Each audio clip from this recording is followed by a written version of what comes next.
I was at the Grand Central Terminal in New York City, Friday afternoon, waiting for the Long Island Railroad train back home. It had been 3 years since I buried my son. 3 years since I saw Henry's coffin lower into the earth. 3 years since my life was cut in two. I was near the commuter tracks, close to the display board, when I saw him. It was him.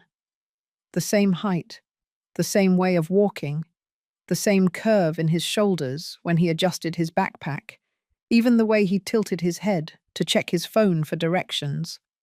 That thing Henry always did, as if the world was a map written in small print. My heart stopped. I dropped my leather tote bag. The cans of diet soda I'd bought for the ride rolled across the marble floor. I didn't care. I ran toward him. "Henry!" I yelled. "Henry, my boy!" He turned, and then I saw his face. It was him, the same sharp jawline, the same faint scar near his left eyebrow. From that time he fell off his skateboard when he was 12, and he told me that story on his 21st birthday. I started crying. I couldn't stop. My hands were shaking when I reached out for him. "Henry, how is this possible?" He looked at me, and in that gaze, I saw something that chilled me to the bone. Confusion. "Excuse me, ma'am," he said with that voice I'd heard every day for 25 years. "I think you have me confused with someone." "No," I whispered. "No, you are my son." He took a step back. "I am so sorry, but I do not know you." He didn't know me. This man with Henry's face, Henry's voice, Henry's scar, did not know me. "Please," I begged him, taking his arm. He wore a crisp navy blue jacket. Henry had one just like it. "Please, Henry, it's me. I'm Rachel, your mother." He gently but firmly pulled away. "Ma'am, I think you're mistaken. My name is not Henry." And then he walked away. He walked toward the exit, hailed a cab, and left the terminal as if nothing had happened, as if I didn't exist. I stood there, in the middle of the crowded station, surrounded by rolling soda cans, crying in front of strangers who looked at me with pity. A transit cop approached me. "Are you all right, ma'am?" No, I was not all right, because I had just seen my dead son walking through the train station, and he didn't recognize me. That night, in my empty apartment in Connecticut, I sat on the couch. It still smelled like him, his cologne, his way of sleeping on his side. I took out my phone and found the last picture I took of him 4 days before the accident. He was at a Yankees game, smiling, wearing his favorite team cap. The same smile I saw today, the same face, the same man. But he said he wasn't Henry. Then who was he? And most importantly, why did he have the identical face of my deceased son? My name is Rachel Evans. I am 53 years old, and what I am about to tell you in this story, I still struggle to believe myself. But it happened, and it changed everything I thought I knew about the son I raised for over 2 decades. Sometimes we trust too much in those we love. Have you ever been disappointed by someone close to you? Tell me your story in the comments. I want to read it. I did not sleep that night. How could I?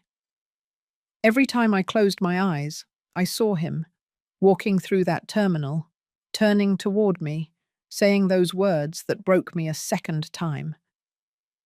"I think you have me confused with someone." I got up at 3 in the morning and went to the living room. I poured myself a glass of water and sat in the armchair where Henry used to fall asleep watching football. His favorite team blanket was still folded on the arm of the sofa. His baseball glove was still next to the coffee table. 3 years. 3 years since that afternoon when the police came to the door. The car accident. He was driving back from a friend's house in Pennsylvania for the Thanksgiving break. They said the crash was instantaneous, that he didn't suffer. But I did suffer. I suffered every day since then. I suffered when I had to choose the casket. I suffered when his sisters cried at the funeral. I suffered when I packed up his room because I couldn't bear to look at his empty desk. I suffered every night sleeping in this house that suddenly felt too big and too silent.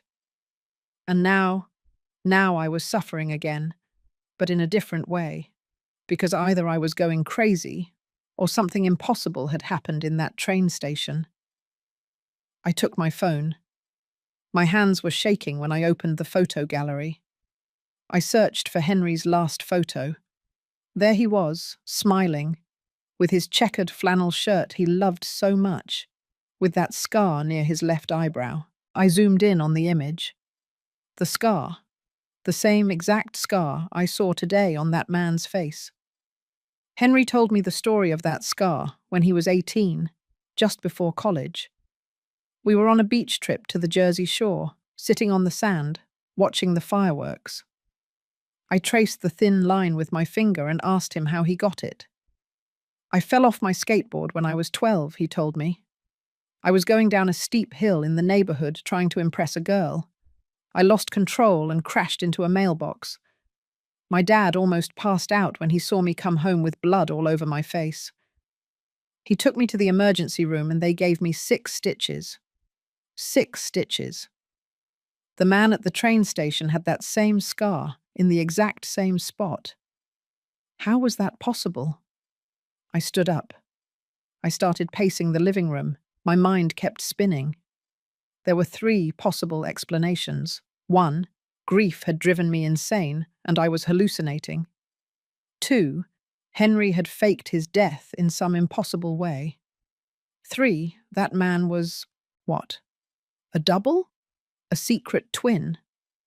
The first option terrified me, the second was absurd, and the third was impossible. Henry had told me his whole life. He was our only child. His father, my ex-husband George, had passed away 2 years before Henry did. He had no siblings, no close cousins. Our family was small. I knew his entire life. Or did I? I walked to the closet that used to be Henry's. His scent was still there. Cologne, laundry detergent, that aroma that was uniquely his. I started going through his things, his hoodies, his jeans, the box where he kept his college medals, the shelf where he stored his comic books. I don't know what I was looking for. A sign, a proof, something that would tell me I wasn't going crazy. And then I saw it. At the very back of the closet, behind the shoe boxes we never moved, there was a cardboard box I didn't recognize. I pulled it out. It was dusty, heavy. I sat on the floor and opened it. Inside were papers, old documents, yellowed photographs. I took out the first photograph. It was a young woman, maybe 20 years old, holding a baby. Behind her, you could see an old building with a sign that read, St. Michael's Children's Home, Boston, an orphanage. I turned the photo over. On the back, in faded handwriting, it said, Lisa, 1999. Lisa, the name of Henry's biological mother, I thought, but I had never heard of a Lisa. My heart started beating faster. I took out more photos. One of them showed the same woman, a little older, standing in front of a church with a small child by the hand. The child must have been about 5, dark hair, big eyes. Henry. But there was something strange about that photo. In the background, blurry, you could see another person, a child, the same age, with the same dark hair. I grabbed a magnifying glass Henry used for his hobby. I returned to the photo and examined it. The child in the background looked like the child holding Lisa's hand, too similar. My hands began to shake. I took another document from the box. It was a birth certificate. Henry Michael Evans, Born August 15th, 1999. Boston, Massachusetts. Mother, unknown. Father, unknown. Henry never told me that. He always told me his birth mother, Sarah, passed away soon after he was born, and his father, George, adopted him later. I never met her. I never saw photos of her. Henry said his mum kept few things after she died. But this birth certificate said mother unknown. I kept searching the box. I found a newspaper clipping, old, yellowed, from 1999. The headline read, St. Michael's Children's Home celebrates successful adoption program. More than 30 children find families this year. Below was a group photo of babies and young children with the nuns of the orphanage, and in the lower corner of the photo, marked with a faint pencil circle, there was a baby. Next to the circle, in shaky handwriting, someone had written, My two boys, my two boys. No, my boy. Two. I sat on the closet floor for hours, surrounded by papers and photographs, trying to understand what I was seeing. Henry was adopted. That was clear now. But those photos, that certificate, that circle around two babies, it was possible. Was it possible that Henry had a twin brother that he himself never knew existed? And that man at the train station. I gripped the chain of the locket I wore. Henry gave it to me on Mother's Day, promising he would love me forever. And he did. But now I had to know the truth, even if it hurt, even if it devastated me, even if it changed everything I thought I knew about the son I loved. I had to find that man from the train station, and I had to discover who he really was. As I tell all this, I think about where you might be listening to me. Write the name of your city in the comments. I returned to Grand Central on Monday. I couldn't wait. I couldn't sit at home surrounded by old photos and unanswered questions. I needed to see him again. I needed to confirm I hadn't imagined it. I arrived at 10 in the morning, the same time as Friday. I grabbed a coffee, even though I didn't feel like drinking it. I walked slowly through every track platform, searching. Track 1, Track 2, Track 3. Nothing. I did 3 complete laps of the terminal. 1 hour, 2 hours. He wasn't there. I sat in the terminal cafe with a coffee I didn't want to drink. My hands were shaking. My heart was beating too fast. What if I had imagined it? What if it wasn't real? A maintenance worker passed by, wiping down the tables near me. She was an older woman, about 60, in a janitor's uniform and a kind smile. "Excuse me," I said before thinking it through. "Do you work here every day?" She looked at me curiously. "Yes, ma'am. I've been working here for 15 years. Do you need something?" "Last Friday," I said, choosing my words carefully, "I saw a man here, tall, around 25 years old, dark hair, a scar on his eyebrow, wearing a navy blue jacket. Have you seen him? Does he come here often?" The woman wrinkled her forehead, thinking. A scar on the eyebrow.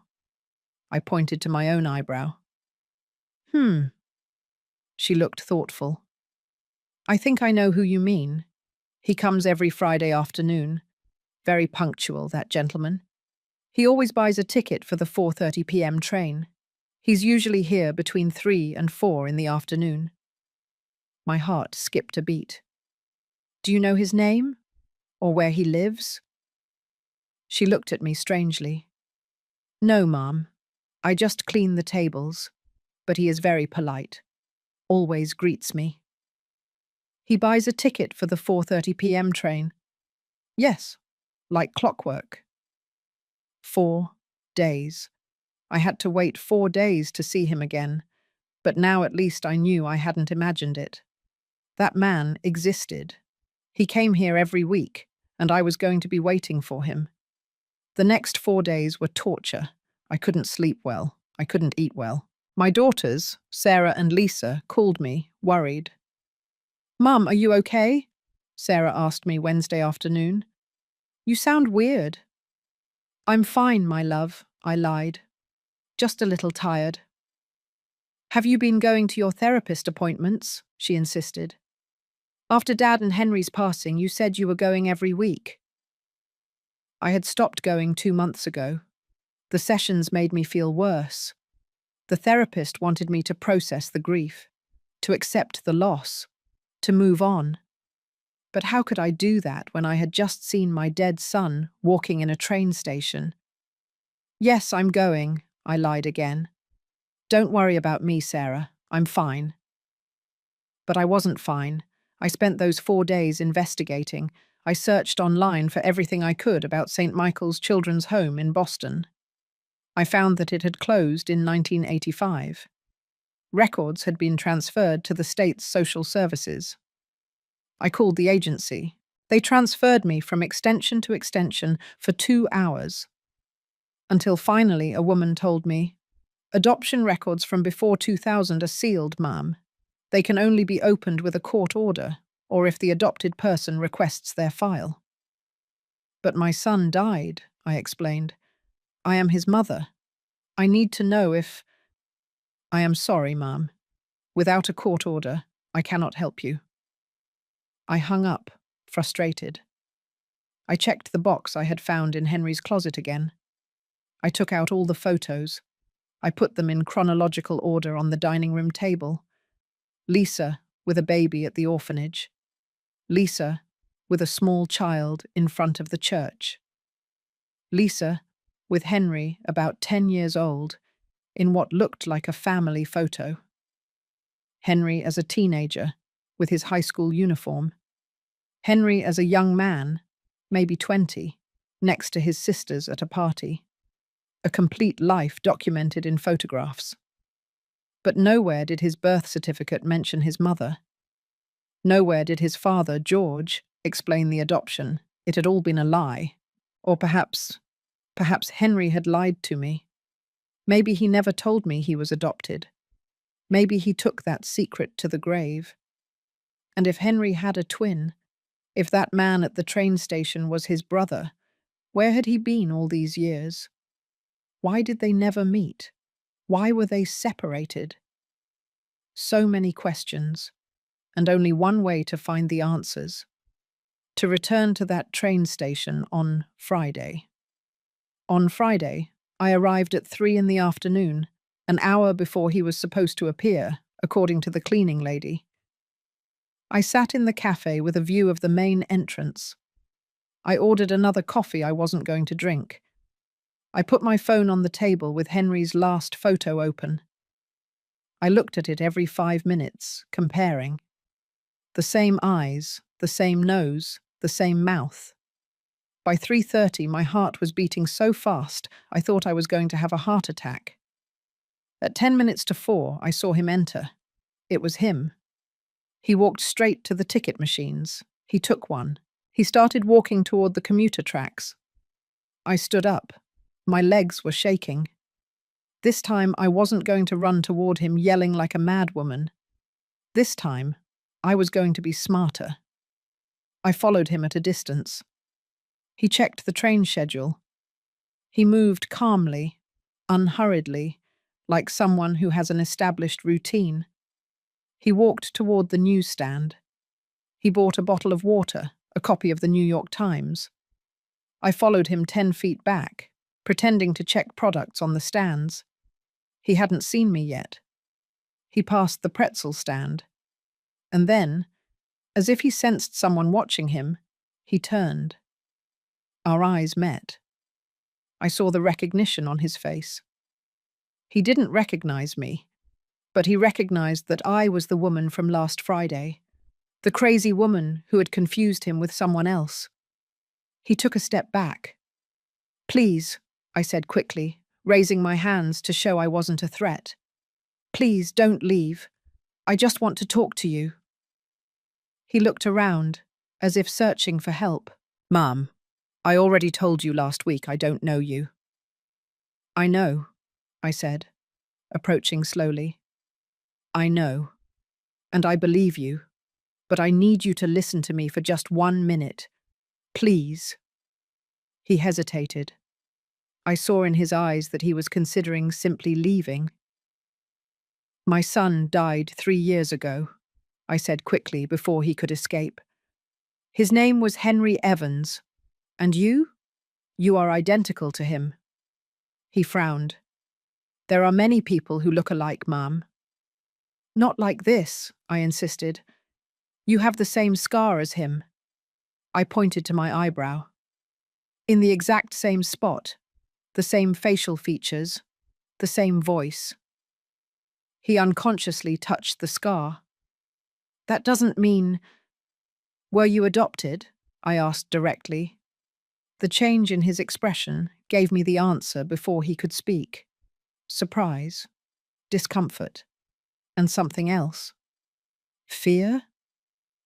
That is none of your business, he finally said, his voice tense. My son was also adopted, I said, from an orphanage in Boston, St. Michael's Children's Home, in 1999. I saw his face go pale. How do you know? Because I found documents, I said. Photos, a birth certificate, and I think you and my son were brothers. He shook his head. No, that is impossible. Why? Because I don't have siblings. I was born alone. They told me when I requested my adoption file 20 years ago. Are you sure? I pressed. Did you see the complete file? Did you read everything? He gripped the handle of his bag tightly. They told me my birth mother left me at the orphanage, that she was alone, that she couldn't take care of me. That is all I know. And your date of birth? I asked, my heart in my throat. He looked at me suspiciously. Why do you want to know that? Please, I begged. Just tell me your date of birth. There was a long silence. Finally, he said, August 15th, 1999. The world stopped. The same date as Henry, the same day, the same month, the same year. Oh my God, I whispered. He had also realized. I saw his face change, how the slow, terrible comprehension began to dawn in his mind. No, he said, shaking his head. No, that is not. It cannot be. What is your name? I asked with a trembling voice. He looked at me, and in his eyes I saw the same pain I felt.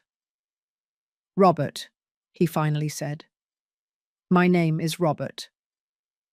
Robert, the name that Henry's biological mother, Lisa, had perhaps never forgotten. And suddenly, everything made sense. Henry never knew his true birth mother's name. I think we need to talk, I said softly. He nodded slowly, still in shock. Yes, he said in a hoarse voice. I think so.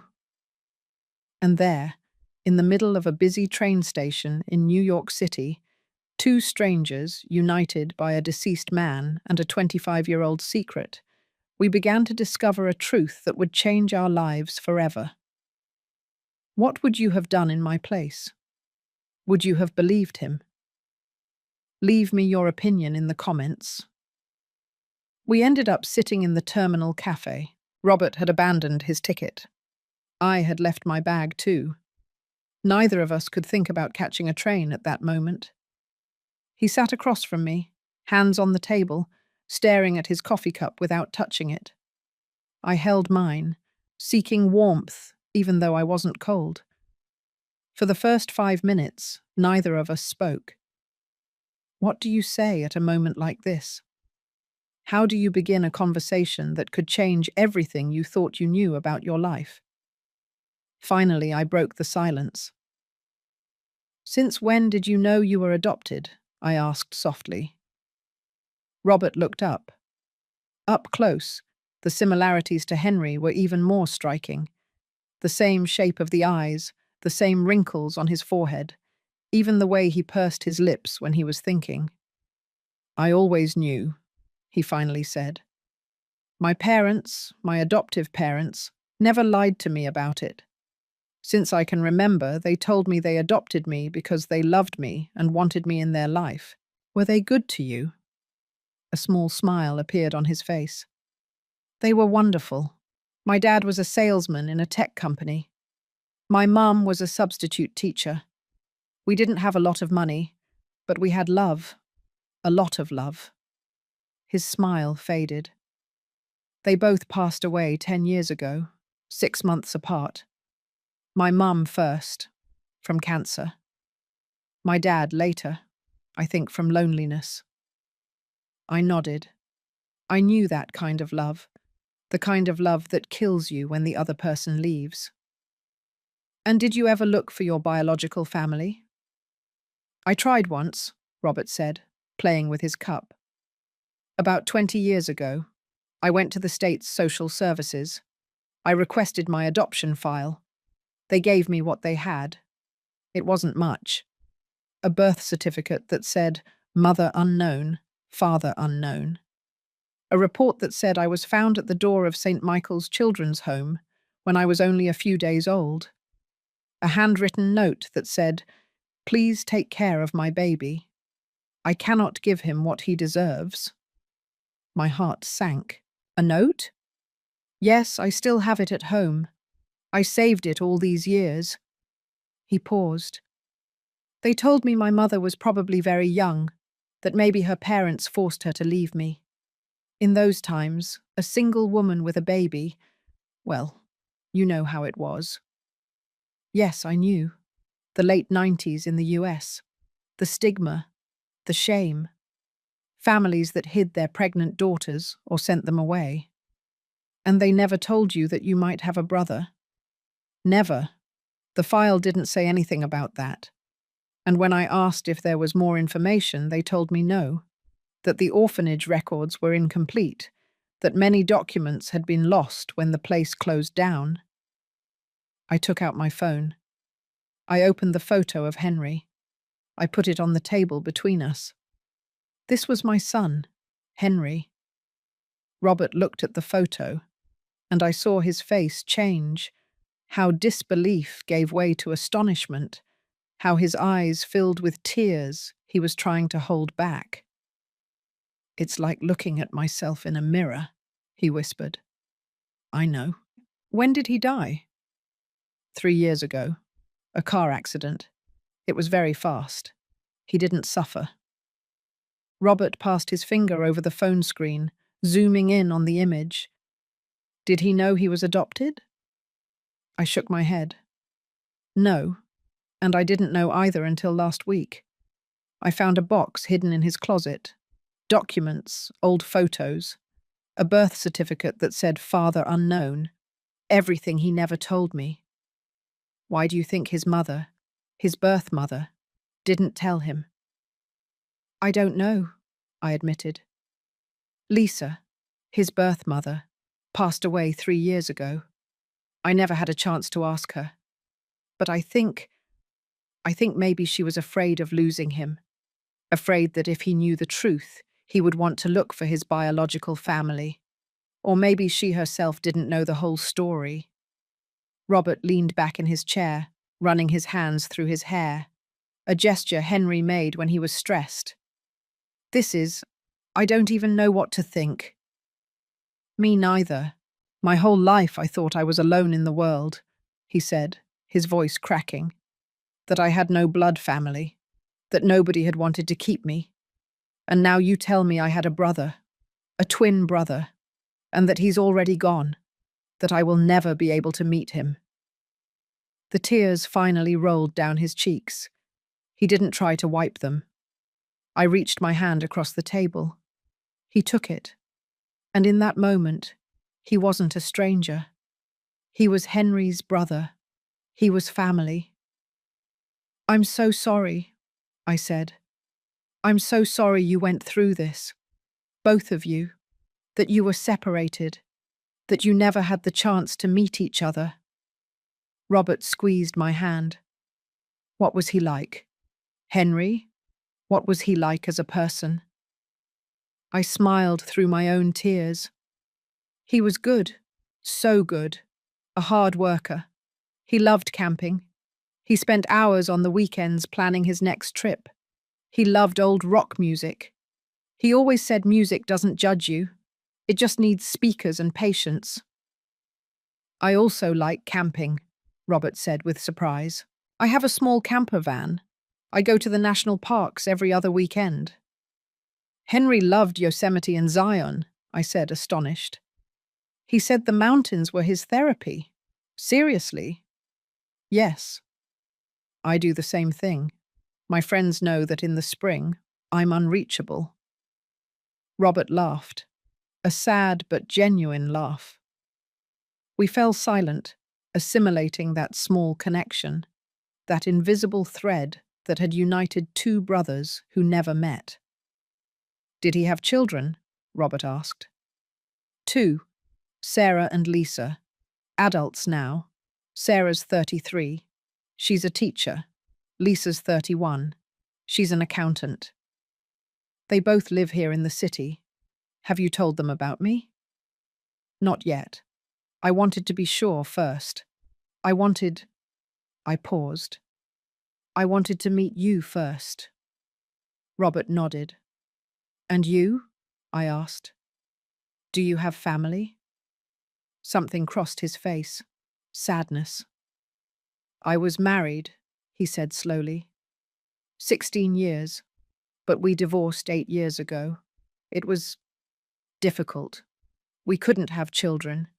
We tried for years. Treatments, doctors. Nothing worked. And that destroyed us.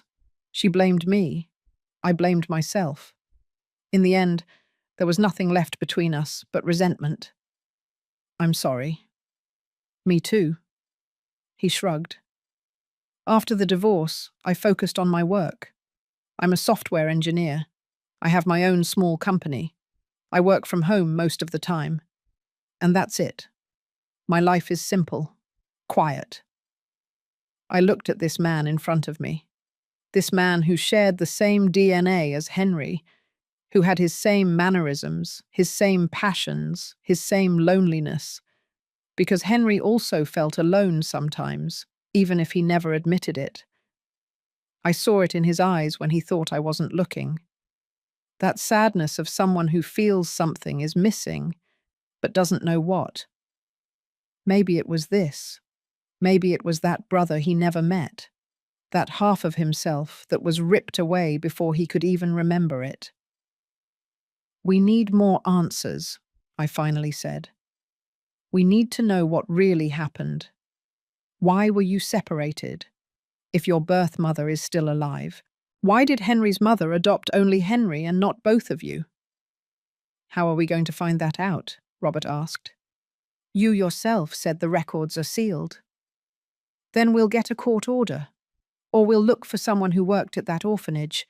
Someone has to remember. Someone has to know. Robert looked at me with a mixture of hope and fear. Why are you doing this? I am a stranger to you. Because my son deserves for us to know the truth, I said firmly, and because you deserve to know your story. And because...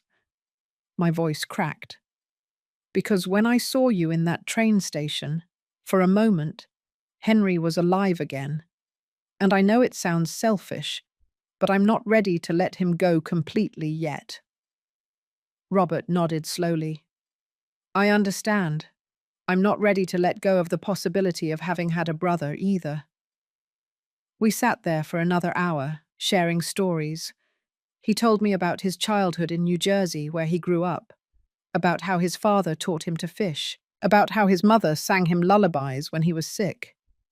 I told him about Henry, about how we met at a charity event when we were 28, about our small wedding in a town hall, about his sisters, about 25 years of motherhood that passed too quickly. And as we talked, I began to see not only Henry in Robert, but Robert himself.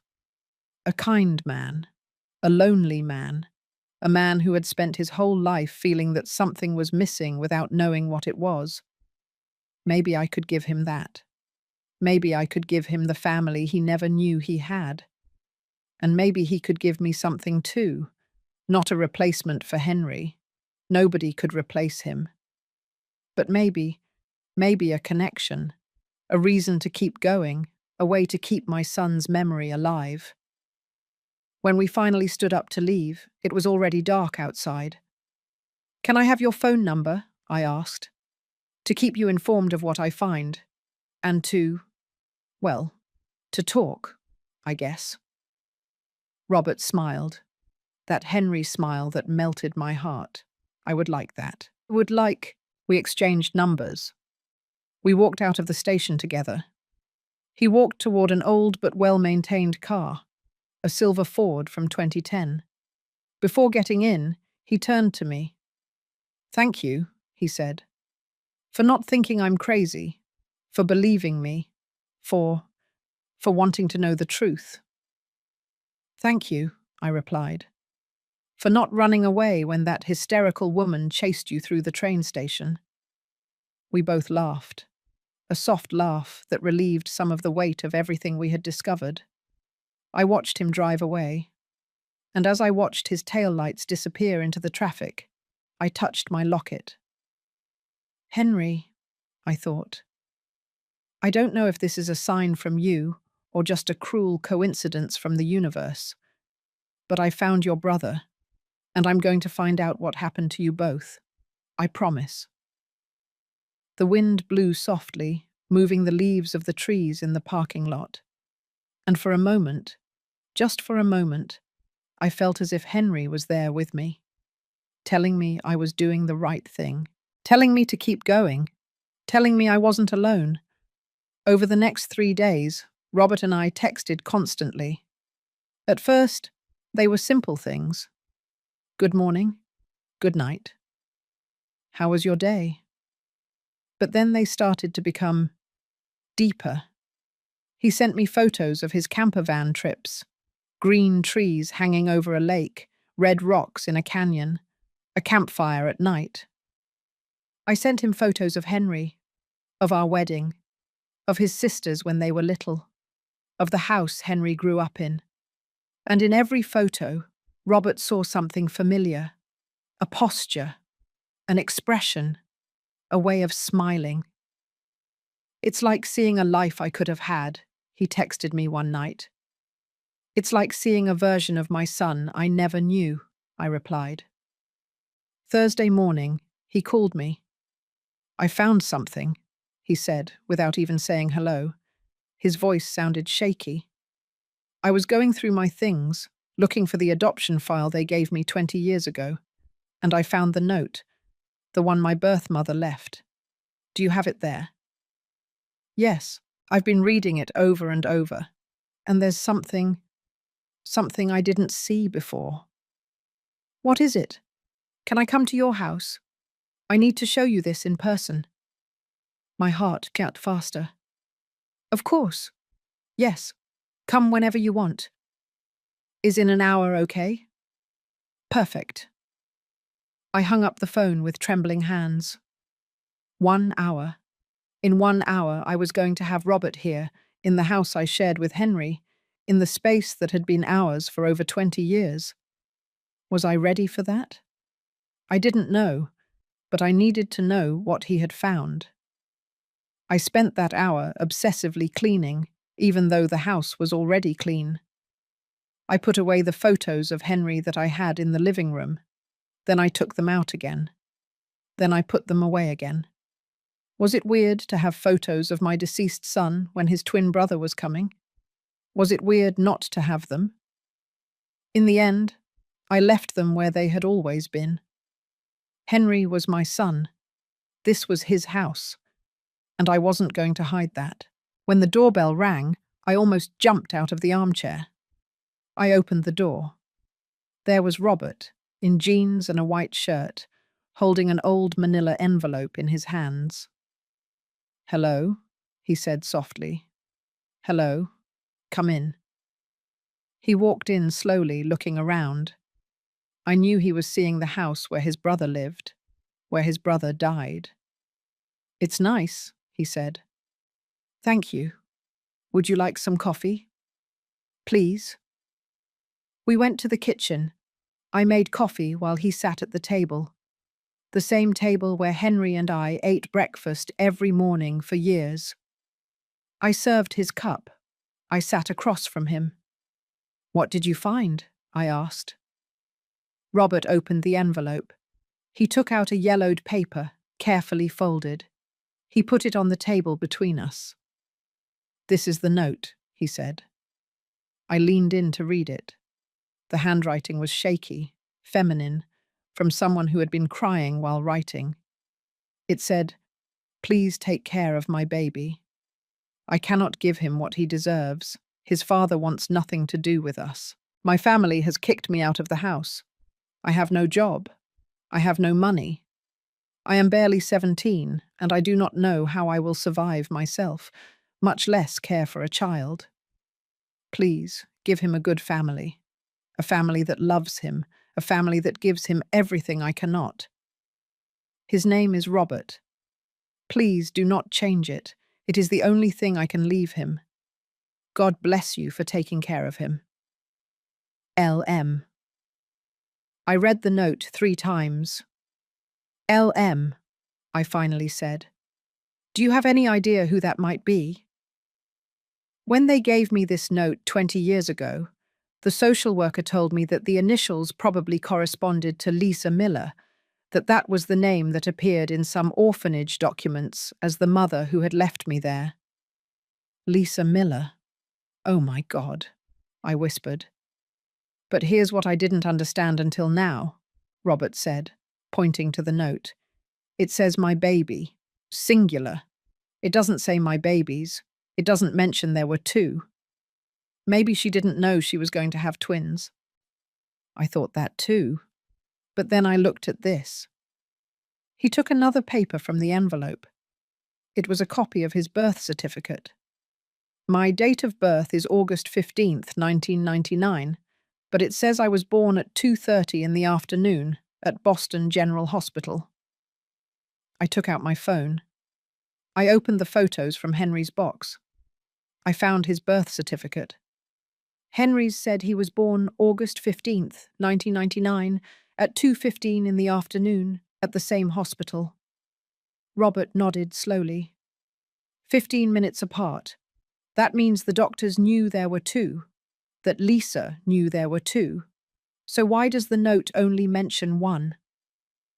"That is the question," Robert said, his voice tense. "Why would a mother who leaves her babies at an orphanage only write about one of them?" We fell silent, thinking. And then slowly, a terrible idea began to form in my mind. "What if she didn't leave both of them?" I said softly. Robert looked at me. "What do you mean?" "What if she only left one? What if she kept the other?" I saw his face change, how the realization hit. "Henry," he whispered. "She kept Henry, and she left me." The words hung in the air between us, heavy, painful. Robert got up from the table. He started pacing the kitchen, running his hands through his hair. That Henry gesture when he was agitated. "Why?" he asked, his voice broken. "Why would she keep one and leave the other? How does a mother do that?" "I don't know," I said, feeling my own tears. "I don't know, Robert.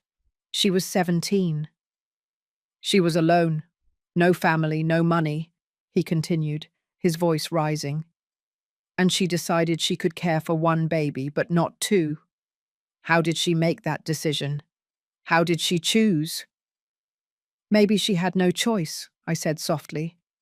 "Maybe she thought it was the only way to survive." "But she chose!" he yelled. Then he stopped, breathing hard. "I'm sorry. I shouldn't have yelled." "It's okay. You have a right to be angry." He slumped into the chair, his head in his hands. My whole life I thought my mother hadn't wanted me, that she had abandoned me because she didn't love me. And now I discover that she abandoned me because she loved me less than my brother. We don't know that, I said, although I didn't even believe my own words. What else can it be? He looked up, his eyes red. She chose Henry. She kept him. She raised him. She loved him. And me, she left me with a note in an orphanage. I didn't know what to say. There were no words that could fix this. I need to find her, he finally said. I need to find Lisa Miller. I need to ask her why. Lisa passed away 3 years ago, I reminded him. Are you sure it was the same person? Henry's mother? I paused.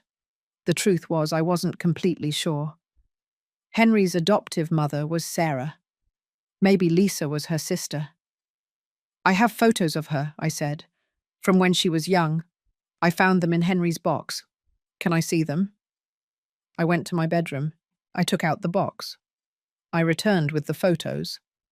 I showed him the first one, of a young woman holding a baby in front of the orphanage.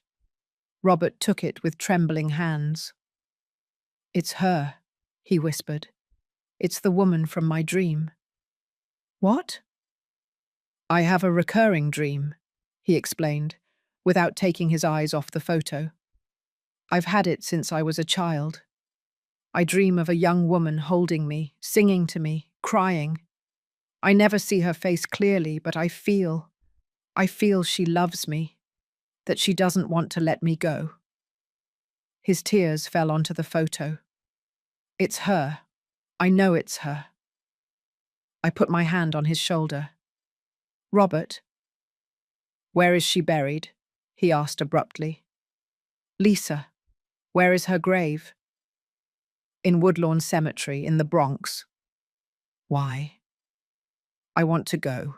I need to see her, even if it's just her grave. I looked at this shattered man in front of me, this man who had just discovered that the mother he thought had never wanted him, had actually loved him enough to give him a chance at a better life. Or maybe not. Maybe she could only save one and she chose the other. The truth was, we didn't know, and maybe we never would. I'll take you, I said. Tomorrow. We'll go together. He nodded, wiping his tears. Thank you. He stayed a little longer. We drank more coffee. We talked about lighter things. I showed him more photos of Henry, photos of his sisters, of our life. And little by little, I saw Robert calm down, how the pain turned into a more manageable sadness. When he finally left, it was already night. Can I see you tomorrow? He asked. Yes, tomorrow. He paused. Rachel, thank you. For this. For helping me. For not treating me like I was crazy. You are not crazy, I said. You are hurt. There's a difference. He smiled sadly. Henry was lucky to have you. I was lucky to have him. I watched him drive away again. And as I closed the door, I felt something strange in my chest.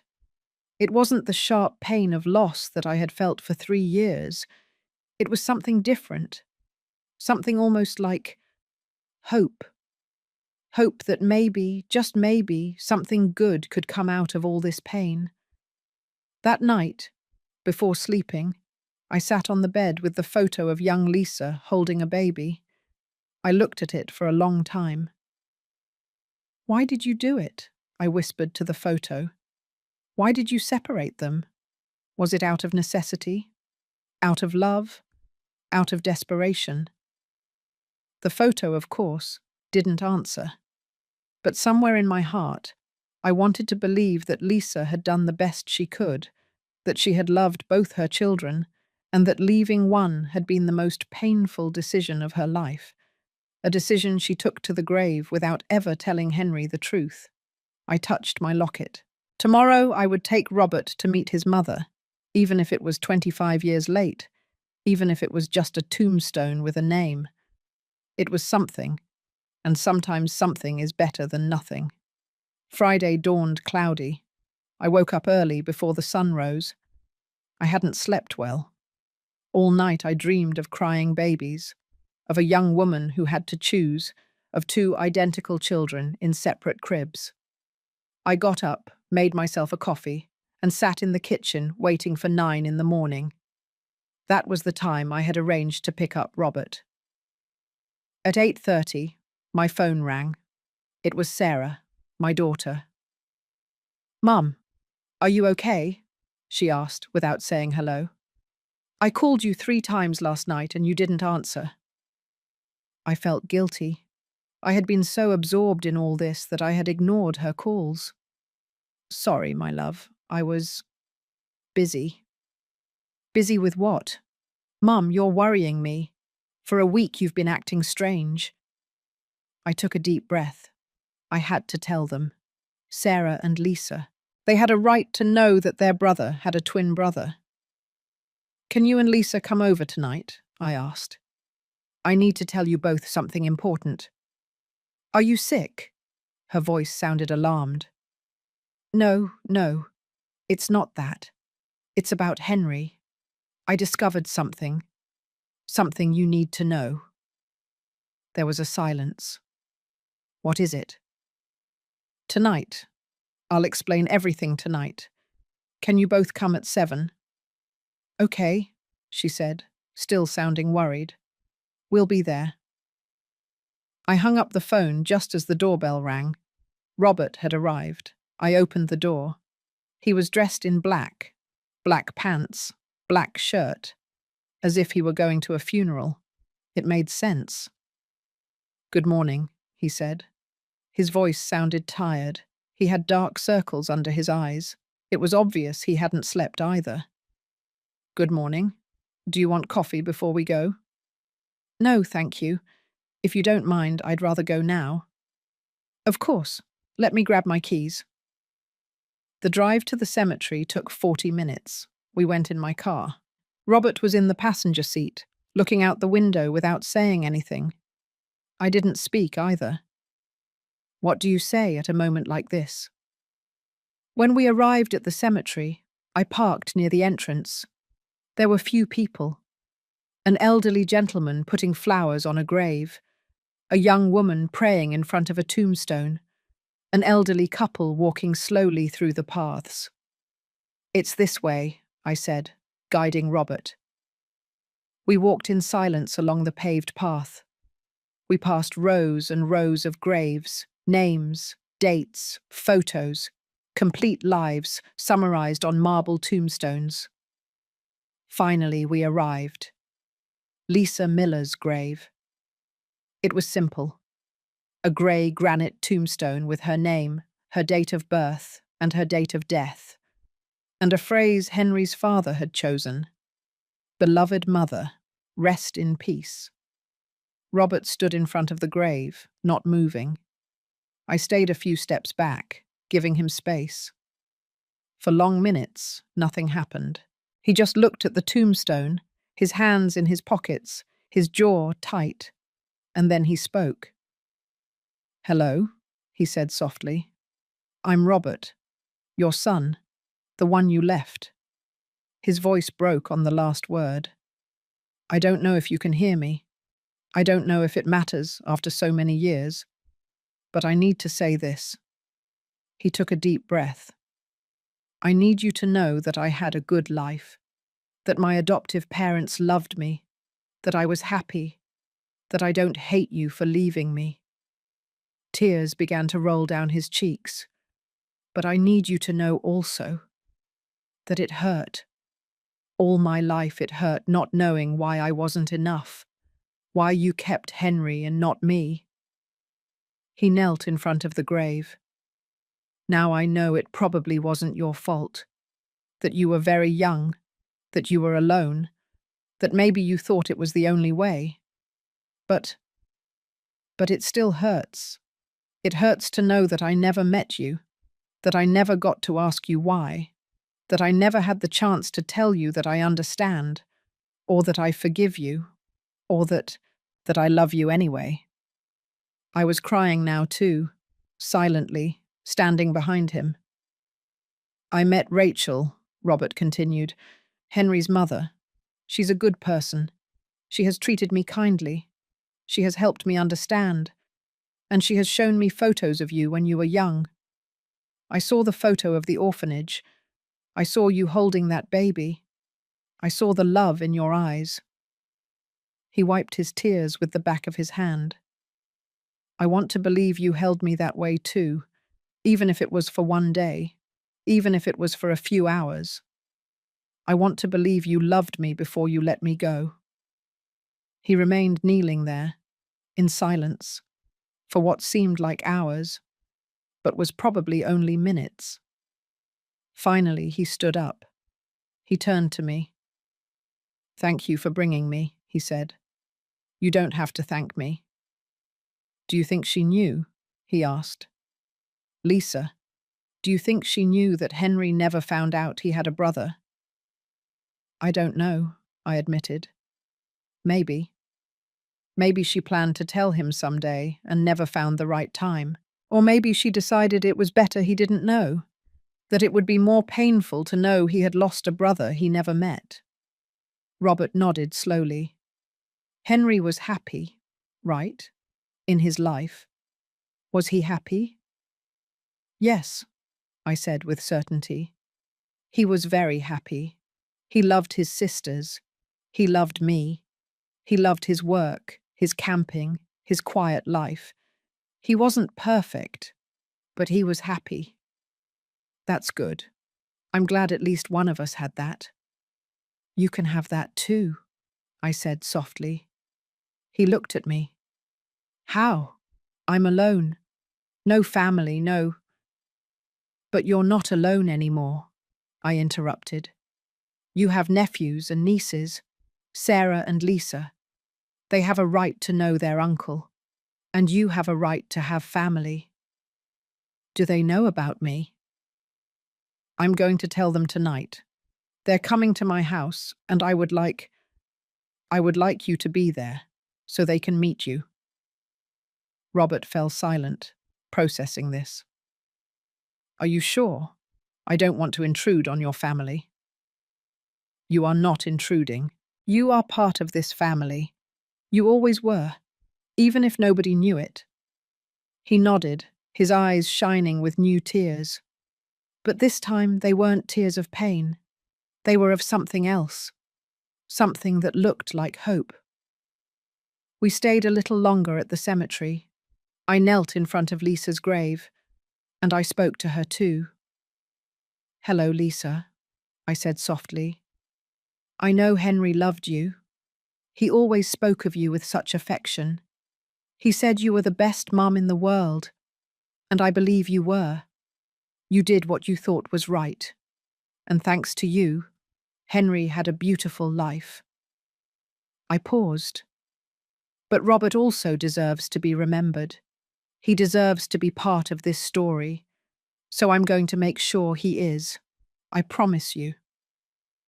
I put fresh flowers on the grave, yellow roses, Lisa's favourites, according to Henry's high school yearbook.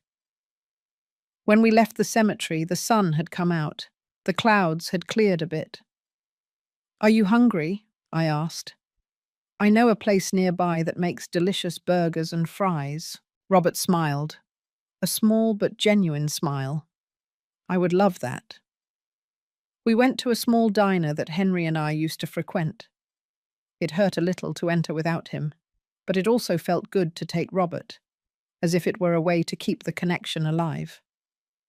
We ordered burgers, fries, and milkshakes. And as we ate, we talked. Not about heavy things, not about Lisa, or secrets, or pain. We talked about simple things, about his work as an engineer, about my years as an event planner before I retired, about his camping trips, about my grandchildren. And I realized something. I liked Robert, not just because he looked like Henry, not just because he was his brother, but because he was a good person, kind, thoughtful, with a good sense of humor that came out when he felt comfortable. "You know," he said at some point during the meal, "when I first saw you in that train station, I thought you were crazy. A woman crying and yelling that I was her dead son. It was terrifying." I laughed. I must have looked like a lunatic. "I'm sorry about that." "Don't be," he said with a smile. "If you hadn't done that, if you had been calmer, I probably would have run away and never discovered all this." That's true.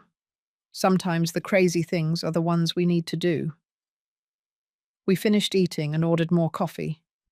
We were in no hurry to leave. It was nice to be there, in that small corner of the world, without pressures or expectations. "What time do you want me to come to your house tonight?" he finally asked. "At 7. Sarah and Lisa will be arriving around that time." "Are you nervous?"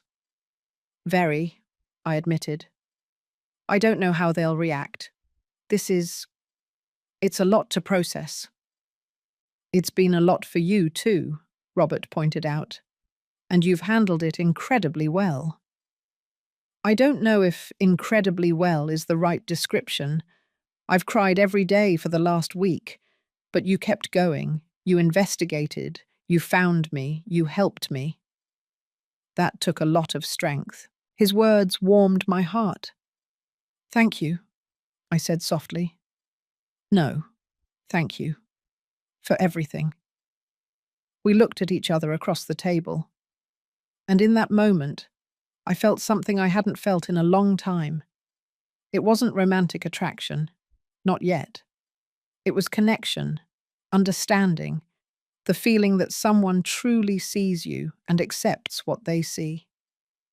We paid the bill and left the diner. The sun was shining completely now. It was a beautiful day.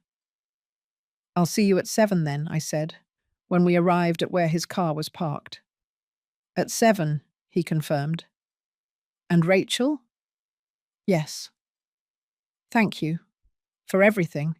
For this day. For making me feel like I belong somewhere." "You always belonged," I said. "It's just that nobody had realized it."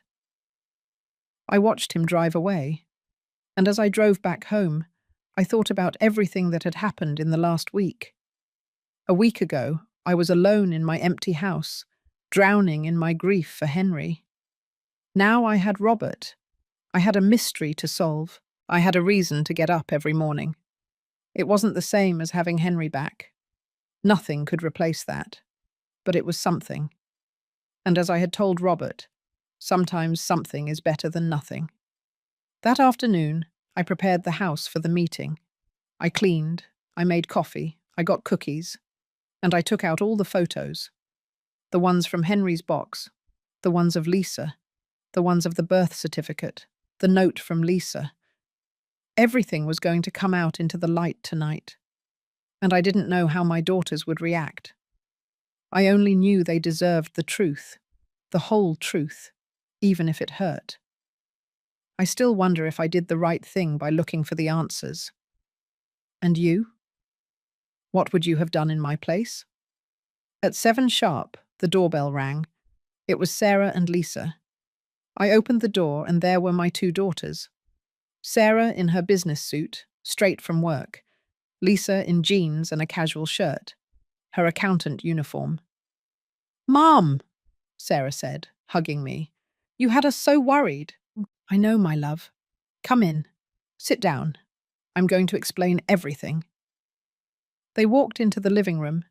They sat on the sofa, side by side, looking at me with concern. "What's going on, Mum?" Lisa asked. "Sarah said you discovered something about Henry." I took a deep breath. "Where to start?" "A week ago," I began. "I went to the train station and I saw someone that I thought was your brother."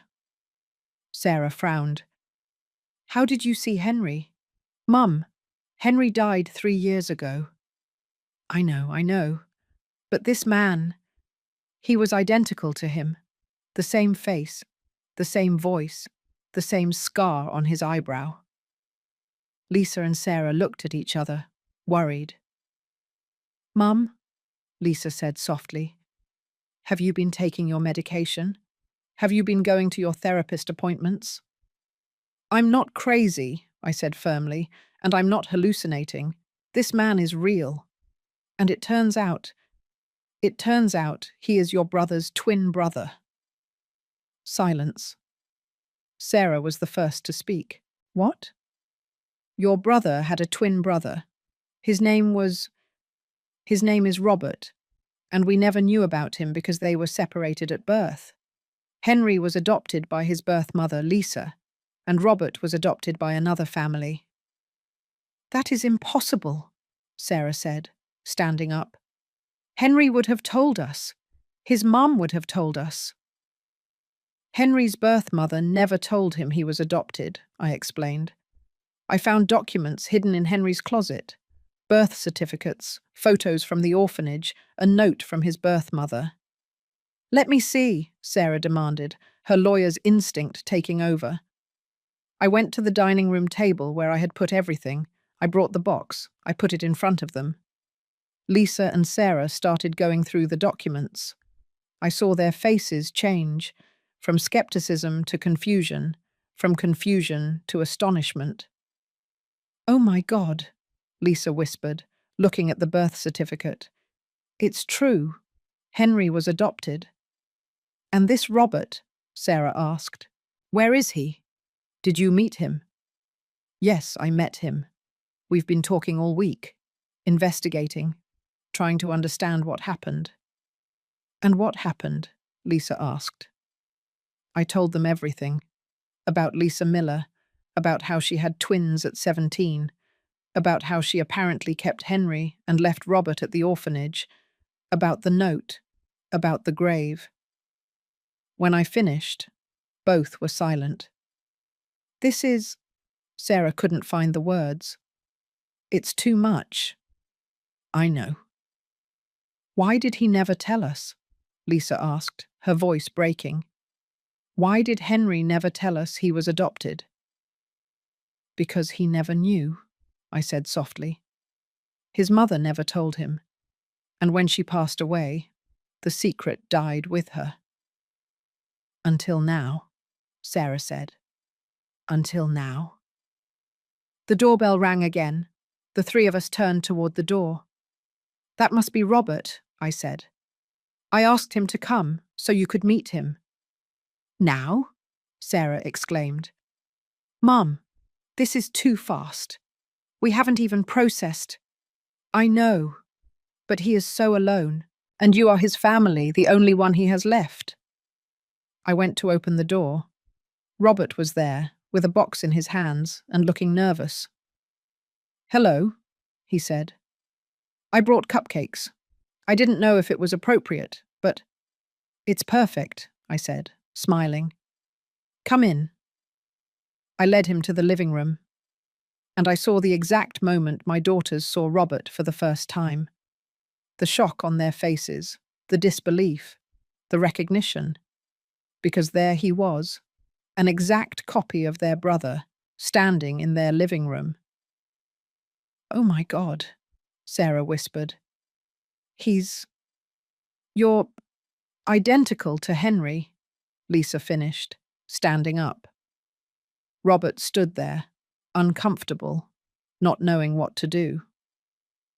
Hello, he finally said. I'm Robert, and I know this is very strange for you. It is for me too. There was a long silence. Then Sarah walked toward him. She looked at him closely. She studied his face, the scar, the eyes, everything.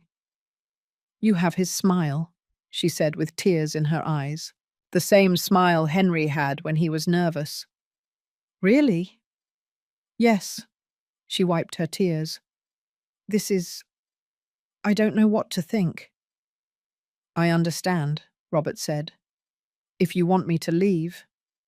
No, Lisa said suddenly, approaching too. No, stay. We need to talk, to meet you, to understand all this. We all sat in the living room. I served coffee. I cut the cupcakes Robert had brought, and we started talking. At first, it was awkward. Basic questions. What do you do for a living? Where do you live? Are you married? But slowly, the questions became deeper. What was it like growing up not knowing you had a brother? Sarah asked. Robert thought before answering. Lonely, he finally said. I always felt like something was missing, as if there was a void in my life I couldn't explain.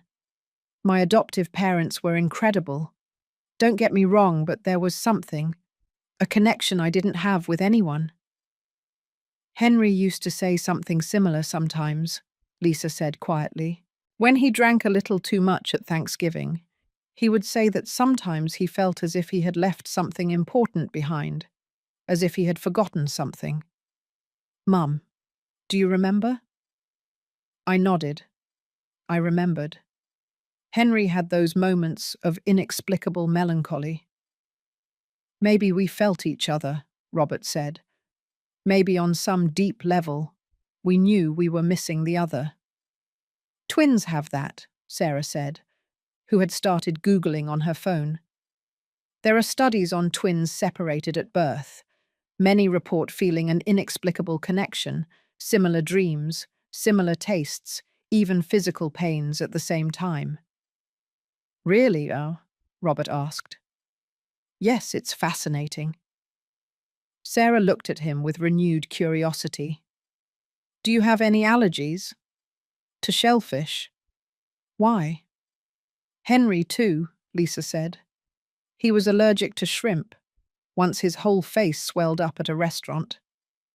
The same thing happened to me when I was 22, Robert said. I ate shrimp cocktail at a wedding and ended up in the emergency room. And your coffee? Sarah asked. How do you drink it? Black with a little sugar. Just like Henry, Sarah and Lisa said at the same time. Robert laughed, a laugh that sounded exactly like Henry's. This is very weird, he said, but it's also incredible. Do you have photos from when you were a kid? Lisa asked. I would like to see them. Yes, I brought some. Robert took out his phone.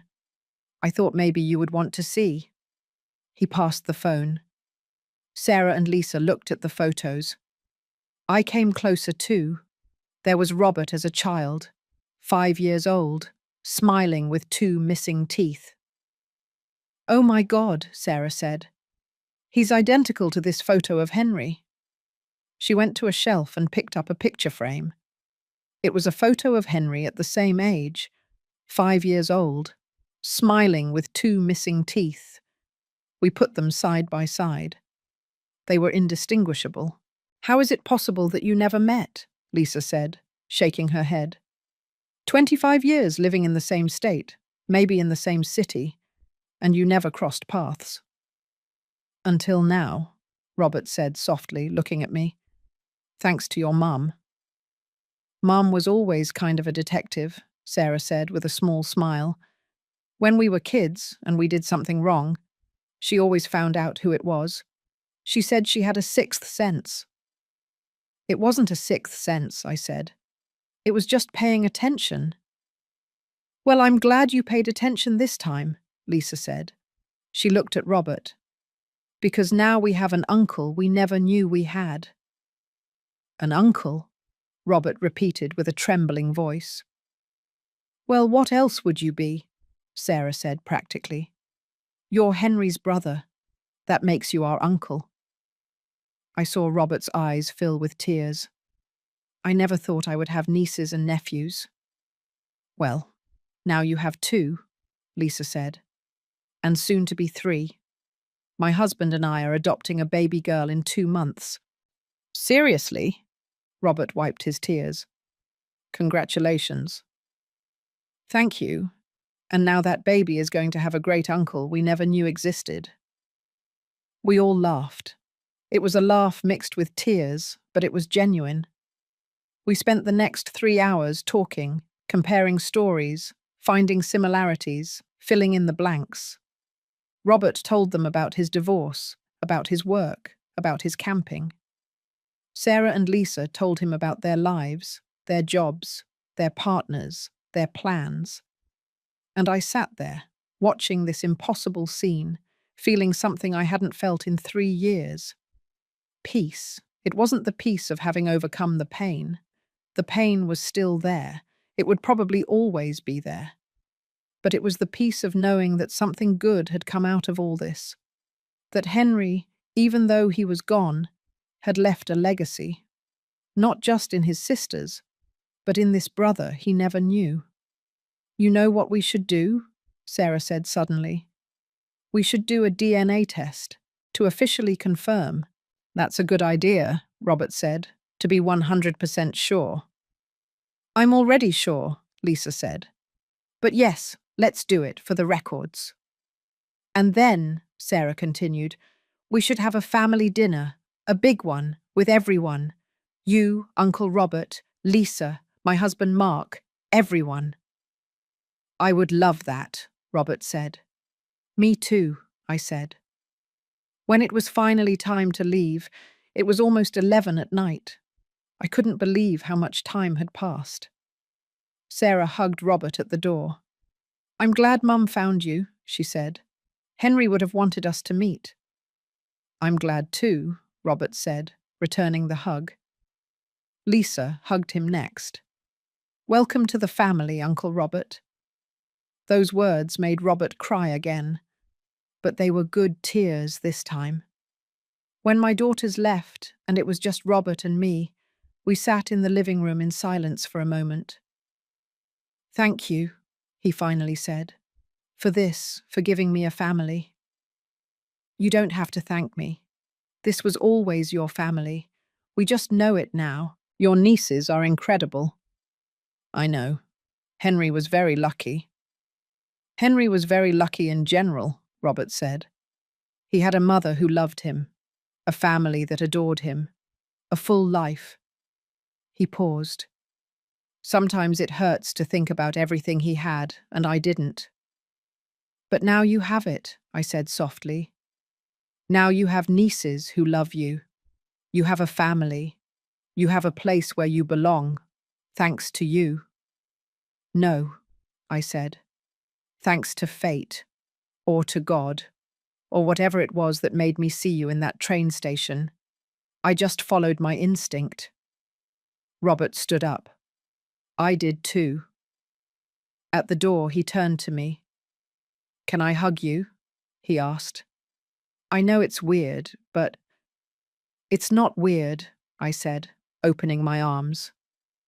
We hugged, and for a moment, with my eyes closed, I allowed myself to imagine it was Henry, that it was my son saying goodbye one last time. But when I opened my eyes, it was Robert, and that was okay too. "Good night, Rachel." "Good night, Robert." I watched him walk away, and when I closed the door, I leaned against it and cried. I cried for Henry, for Robert, for Lisa, for all the lost years, for all the connections that were never made. But I also cried with relief, because for the first time since Henry died, I felt like I had done something important, something that mattered. I had reunited a family that never knew it was broken. And in the process, I had found something for myself too. Not a replacement for Henry. Never that. But maybe a friend, a connection, a reason to keep going.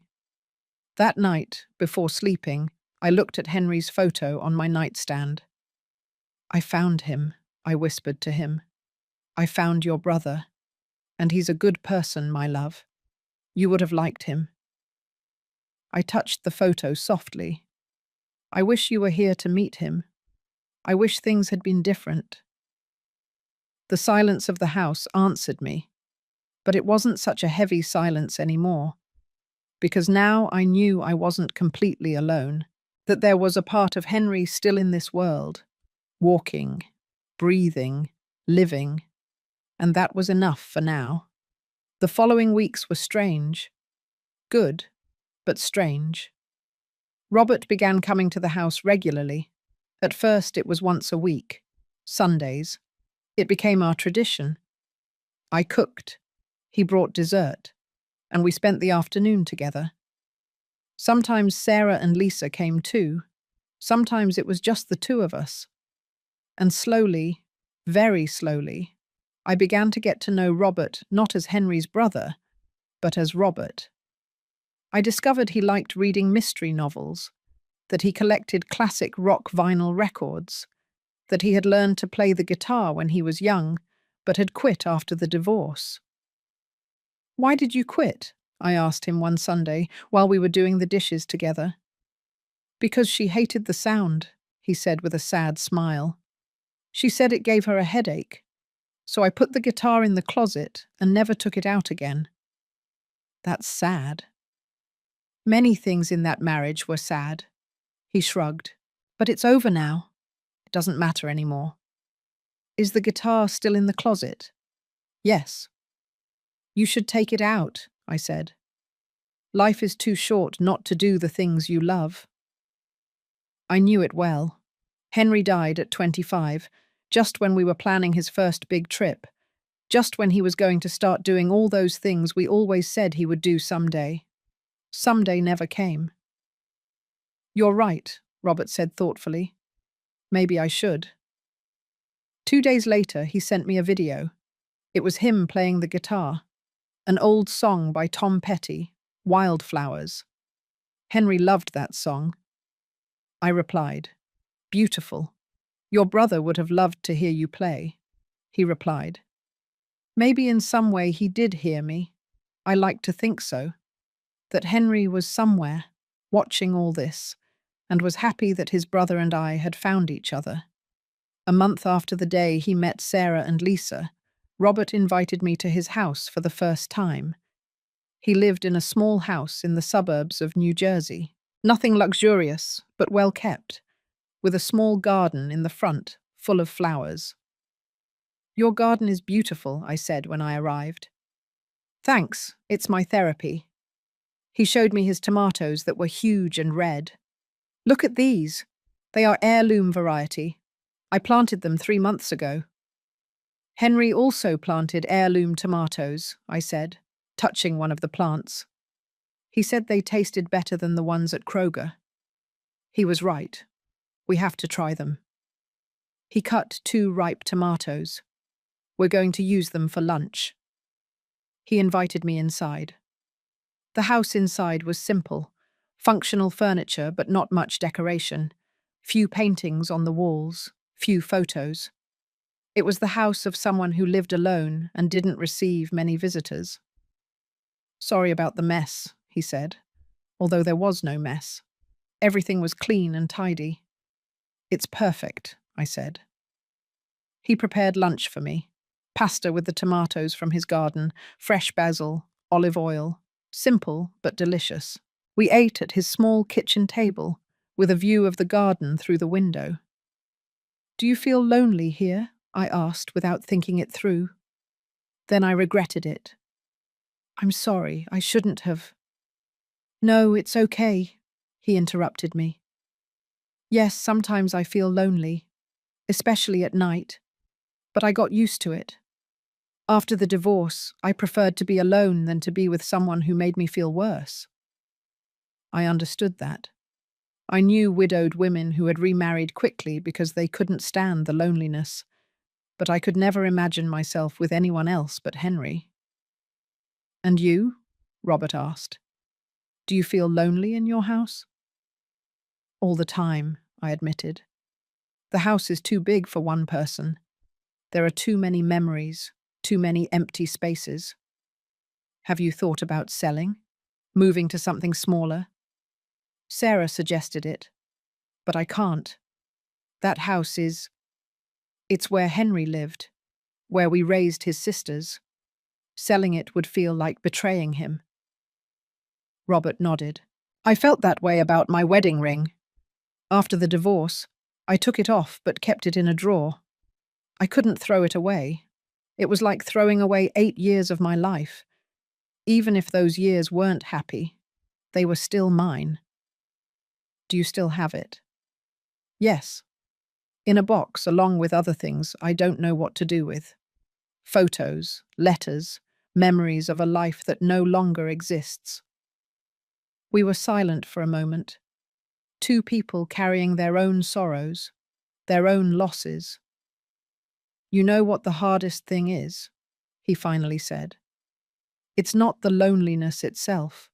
It's not having someone to share the small things with, like when you make a joke and there's no one to laugh, or when you cook something tasty and there's no one to try it, or when you see something interesting on the street and you turn to comment on it, but there's no one there."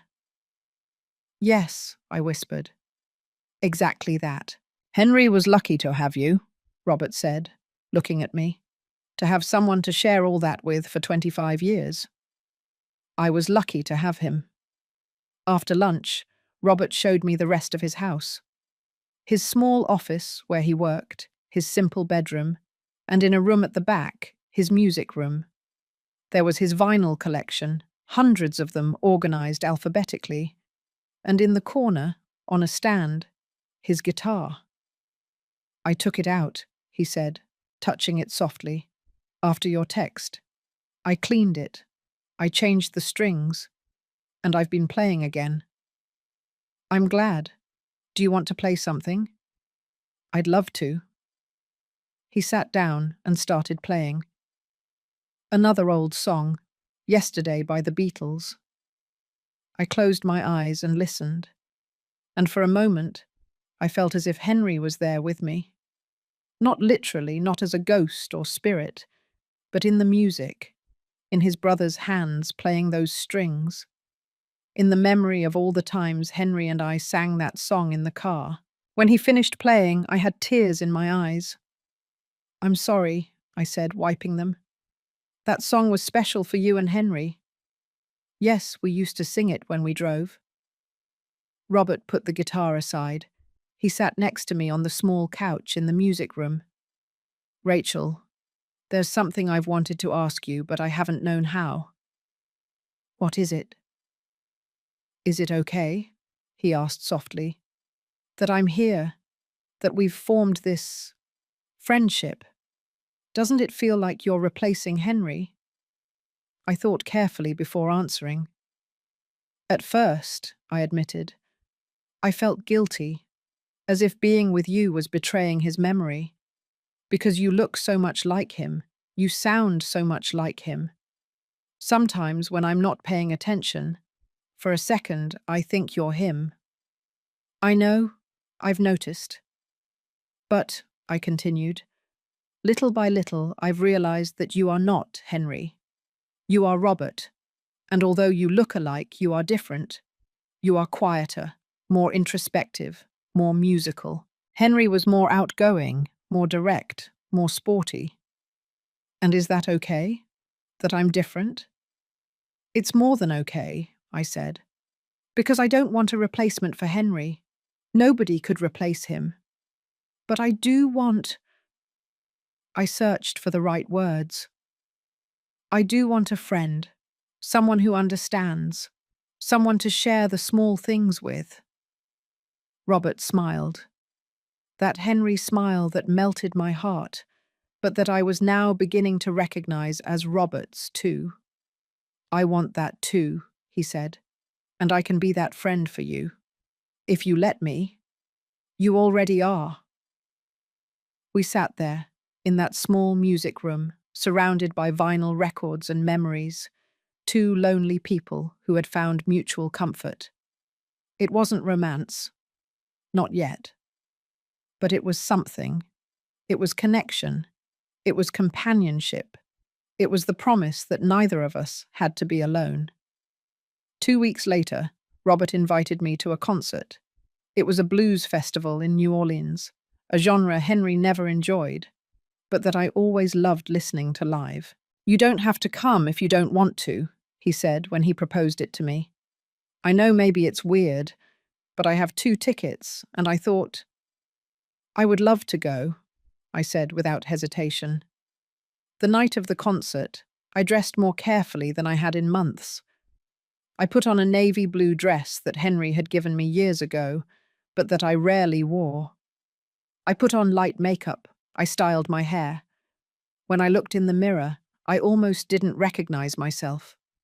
I had been so lost in my grief for 3 years that I had forgotten about myself, about the woman I was, besides being Henry's mother. Robert arrived on time. He wore a grey suit jacket. He looked handsome. I couldn't help but think it. "You look beautiful," he said when I opened the door. "Thank you. You look very good too. Ready? Ready?" The concert was magical. The music filled the theatre, enveloping everyone in its energy. I got lost in the notes, in the rhythm, in the passion of the musicians. Robert was sitting next to me, completely absorbed too. Occasionally our hands touched on the shared armrest. And we didn't move. We let them stay. During the intermission, we walked through the theatre lobby. "What did you think?" he asked. "Incredible. Thank you for inviting me."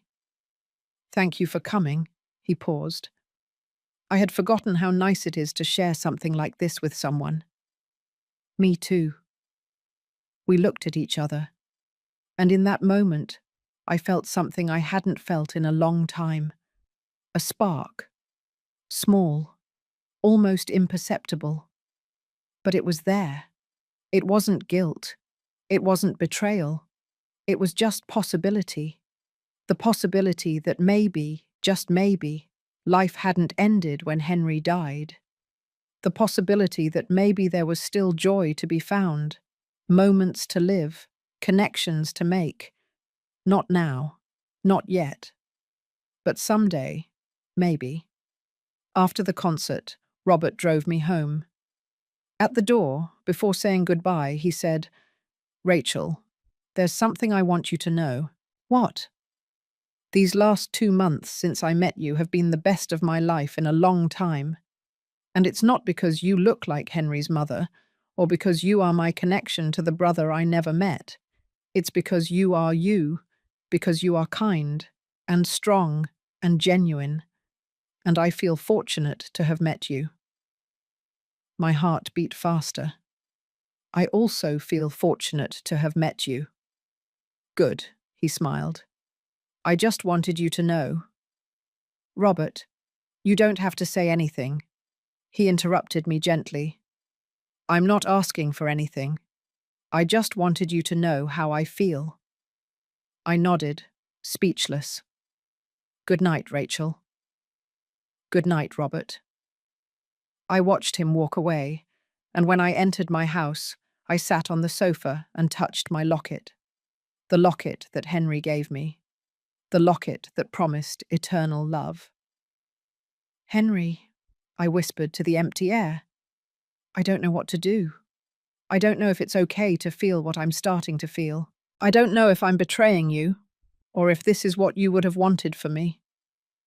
The silence answered me, as always. But in my heart, I felt that Henry would understand, that he wouldn't want me to spend the rest of my life alone, crying over him, living in the past. He would want me to be happy. And maybe, just maybe, Robert could be part of that happiness. Not as a replacement, never that, but as a new beginning, a second chance, an unexpected gift from the universe. Or maybe a gift from Henry himself, sending me his brother when I needed it most. I didn't know for sure, but I was starting to believe it was okay not to know, that it was okay to simply let myself feel and see where the path led me. 3 months after that night at the concert, I received a call that changed everything again. It was a Tuesday afternoon. I was in the kitchen doing dishes when my cell phone rang. An unknown number from Boston. "Hello? Mrs. Rachel Evans?" asked an elderly female voice. "Yes, this is she." "My name is Sister Beth. I'm calling from the Convent of the Sisters of Charity in Boston. I work with the historical records of St. Michael's Children's Home." My heart raced. "Yes. How can I help you?" "Well, it's more like I can help you. A few months ago, Someone from the state's social services contacted me saying you had been looking for information about an adoption from 1999, the Miller twins. Yes, I said, almost breathless. Yes, I've been looking for information. Did you find something? Something you might want to see? Letters. From Lisa Miller. She wrote several letters before she died. They are in our archive. They were never delivered because, well, I'll explain that when you come. What? What kind of documents? Letters. From Lisa Miller. She wrote several letters before she died. They are in our archive. They were never delivered because, well, I'll explain that when you come. I'll be there, I said without thinking. When can I go? Whenever you like. I am here every day. I will go this weekend. Perfect. I will wait for you here, Mrs. Evans. I hung up with trembling hands. Letters. Lisa had written letters. I immediately called Robert. Did they find something? I said as soon as he answered. A nun in Boston. She says she has letters from Lisa. What? When? I have to go this weekend. Do you want to come with me? There was a pause. Are you sure? He asked. Maybe those letters say things that hurt. I know, but we need to know the truth, the whole truth. You're right. He took a deep breath. Yes, I'll go with you. Saturday morning, we left for Boston. It was a 3-hour drive. Robert drove. I was in the passenger seat, nervous, looking out the window. We talked little during the trip. Both of us were lost in our thoughts, wondering what we were going to find. We arrived at the convent at noon. It was an old building, with stone walls and a quiet garden full of flowers. Sister Beth met us at the door. She was a woman in her 70s, small, with thick glasses and a kind smile. Mrs. Evans, I presume. Yes, and this is Robert. The sister looked at Robert.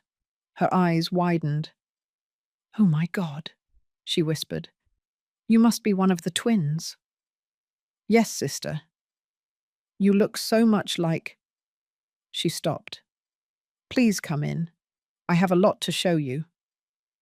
She led us to a small office full of files and old boxes. On the desk was a manila folder. Sit down, she said, pointing to 2 chairs in front of the desk. We sat down. She opened the folder. Before I show you the letters, I need to tell you the complete story, so you understand the context. Okay, I said. Lisa Miller arrived at St. Michael's Children's Home in July of 1999. She was 17 years old and 7 months pregnant. Her family had kicked her out of the house when they discovered her pregnancy. The baby's father, a boy from her school, denied the child was his. Robert squeezed his hands on his legs. Lisa had nowhere to go, the sister continued. So she came to us. We gave her shelter, food, a safe place to have her baby. Did you know they were twins? I asked. Not until the moment of birth. In those days, there were no ultrasounds like now. When the first baby was born, we thought that was it. But 15 minutes later, the second one was born. Henry and I, Robert said quietly. Yes, 2 perfectly healthy, identical, beautiful boys. And what happened next? I asked. The sister sighed. Lisa was devastated. She was 17, with no money, no family, no support. And now she had 2 babies. She didn't know what to do. She spent 3 days in the orphanage infirmary, crying non-stop, holding her babies. My heart broke imagining that scene. On the 4th day, the sister continued, she came to talk to me. I was very young then. I had just taken my vows. Lisa told me she couldn't care for 2 babies, that she could barely care for 1. She asked me if we could help her find an adoptive family for one of the children. Only for 1? Robert asked. Yes, she wanted to keep the other. She said she couldn't give up both, that she needed to at least try to be a mother to one of them. And how did she choose? Robert asked with a trembling voice. How did she decide which one to keep and which one to give up? Sister Beth looked at him with infinite compassion. She did not choose out of preference, son. She chose by chance. She closed her eyes and held both babies, and the one in her right arm she kept. The one in her left arm, that was you. Robert covered his face with his hands. His shoulders were shaking. It was not because she didn't love you, the sister continued softly. It was because she had to make an impossible decision, and that was the only fair way she found to do it. And after that? I asked, tears rolling down my face. After that, she left with Henry. She got a job as a nanny. She lived in service quarters. She worked day and night to support that child. And she succeeded. She gave him a life, not perfect, but full of love. And she never came back for Robert? I asked. She couldn't. The sister opened the folder. But she wrote letters. For years. Letters she never sent because she didn't know where to. She pulled out an envelope, yellowed, old. This is from 2007, 8 years after the birth. She handed the envelope to Robert. With trembling hands, he opened it and began to read aloud. My dearest Robert, today is your 8th birthday. Henry, your brother, is also turning 8. I baked a small party for him, just the two of us, a chocolate cake that I made with my own hands and some candles. But as we sang Happy Birthday, I could only think of you. Where are you? What do you look like? Are you happy? Does your family treat you well? I think of you every day, every birthday, every Christmas. Every moment of joy with Henry is tinged with the sadness of your absence. Henry does not know about you. I have not told him. How could I explain to him that he has a brother he will never meet? How could I burden him with that pain?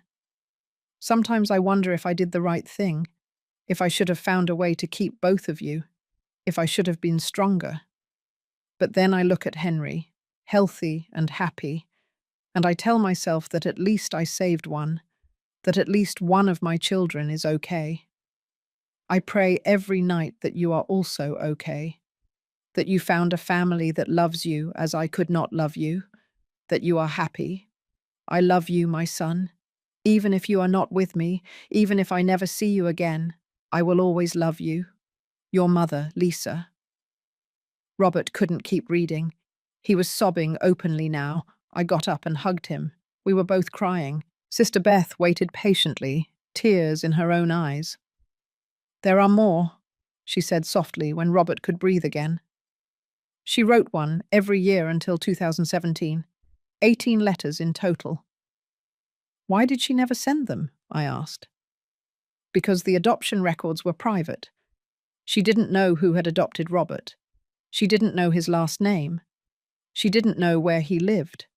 So she wrote the letters and kept them here, with us, hoping that someday someone would come looking for them. And here we are, Robert said. Here you are.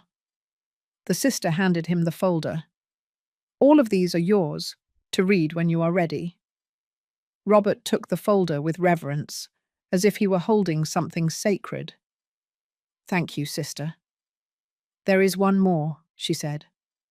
A final letter. Lisa brought it to me in 2017. She said it would probably be the last because she was sick. She passed away 3 years later. She pulled out another envelope. This one was sealed. She asked me to give it to Robert if he ever came looking for her, that no one else should read it, only him. She handed the envelope to Robert. He looked at it for a long time. Then slowly he opened it. He read in silence. I watched his face change, how the tears rolled, how his lips trembled. When he finished, he passed the letter to me without saying a word. I read it. My dearest Robert, If you are reading this, it means you finally came looking for me. It means you found the answers you deserved to have. I am probably already gone. You probably never had the chance to meet me, and that hurts more than I can express. I want you to know something. Leaving you was the most painful decision of my life. Every day since then, I have lived with that pain, with the guilt, with the question of whether I did the right thing. But I also want you to know this: I loved you. From the moment you were born until the moment I left you, I loved you with all my heart. And I continued to love you every day after. I did not leave you because you were not enough. I left you because I wanted you to have a chance at a better life than the one I could give you. A family with money, with stability, with 2 parents. Henry also had a difficult life. We grew up in small apartments. We ate cheap food most days. We never had luxuries, but we had love, and I hope that was enough for him. I wish I could have done the same for you. I wish I could have been your mother too, but I couldn't, and I had to live with that reality every day. If you ever wondered why I abandoned you, the answer is, I didn't abandon you. I set you free. I gave you the opportunity I couldn't give you. And I hope, with all my heart, that you had a happy life, that you were loved, that you fulfilled your dreams, because that was my dream for you. I love you, my son. I have always loved you. I will always love you. Your mother, who never stopped thinking about you, Lisa Miller. I folded the letter carefully and handed it back to Robert. We sat in that small office for a long time, in silence, processing, crying, healing. Finally, Robert spoke. Thank you, sister, for keeping these letters, for waiting all these years. It was the least I could do, Sister Beth said. Lisa was a brave woman. She did what she had to do to survive, and to give both of you a life. She deserves to be remembered with honor. She will be, I promised. I promise. We left the convent with the folder of letters. Robert held it against his chest as if it were a treasure, because it was. It was proof that he had been loved, that he hadn't been abandoned, that his mother had chosen him in the only way she could. With pain, but with love. In the car, heading back home, Robert finally spoke. My whole life I thought I wasn't wanted, he said. That I wasn't enough. And it turns out I was loved all along, just in a way I never knew. You were very loved, I said, taking his hand. By Lisa, by your adoptive parents, and now, by Sarah, Lisa, and me. He squeezed my hand. You know what the craziest thing about all this is? What? That if Lisa hadn't made that impossible decision, I never would have met my adoptive parents, I never would have had the life I had, and I never would have met you. He was right. All the pain, all the suffering, all the impossible decisions had led to this moment, to us together, finding peace in the midst of the sorrow. I think, I said softly, that everything happens for a reason. We don't always understand why, but in the end, the pieces fit together in ways we never expect. Do you think Henry knew? Robert asked. Do you think somehow he knew I existed? I don't know, but I like to think so. That on some deep level, he knew something was missing, and that now, from wherever he is, he's happy that we finally found each other.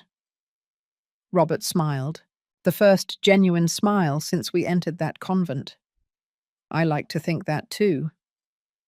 We drove in silence the rest of the way, but it was a comfortable, peaceful silence.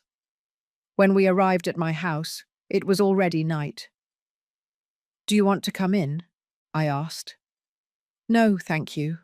I need to be alone for a while, to process all this, to read the other letters. I understand. Before leaving, he hugged me, a long, strong hug, full of gratitude. "Thank you, Rachel," he whispered, "for everything, for finding me, for helping me discover the truth, for giving me a family. You don't have to thank me. We are family, and family takes care of each other." "Family?" he repeated with a small smile. "Is that what we are?" There was something in the way he asked it, something in his eyes. "Yes," I said, although my heart was beating faster. Family? For now, that was true. But we both knew it was starting to be something more. Something neither of us was ready to name yet. But it was there, growing, waiting, like a seed planted in fertile ground, waiting for the right moment to bloom. 6 months after that visit to Boston, life had changed in ways I never imagined. Robert had become a constant part of my life. He no longer only came on Sundays, he came on Wednesdays too, to help me with the yard work. And on Fridays, to cook together. And sometimes during the week, just because. My daughters adored him. Lisa had invited him to be the baby's godfather when she was born, a beautiful girl named Ellie, in honor of his adoptive grandmother. When Lisa announced the name in the hospital, Robert cried, tears of joy and healing, of a circle finally closing. Sarah had also grown very close to him. She called him to ask for advice on her school cases. He, with his engineer's mind, could see patterns and numbers in ways she found helpful. And I had started to feel things that scared me, not because they were bad, but because they meant I was letting go of something I thought I would never let go of. My grief for Henry. It wasn't that I had stopped loving him. I would never stop loving him. He would always be my first love, my son, the man with whom I built a life. But little by little, I had begun to accept that my life with Henry had ended, and that it was okay to start something new. One Saturday morning, Robert arrived earlier than usual. I was still in my pajamas, drinking coffee in the kitchen, when he knocked on the door. "Robert," I said, surprised when I opened it. "I wasn't expecting you until 10. "I know. Sorry, but I couldn't wait." He looked nervous. He was carrying something in his hands. A small box. "Can I come in?" "Sure, come in. Do you want coffee?" "No, thank you.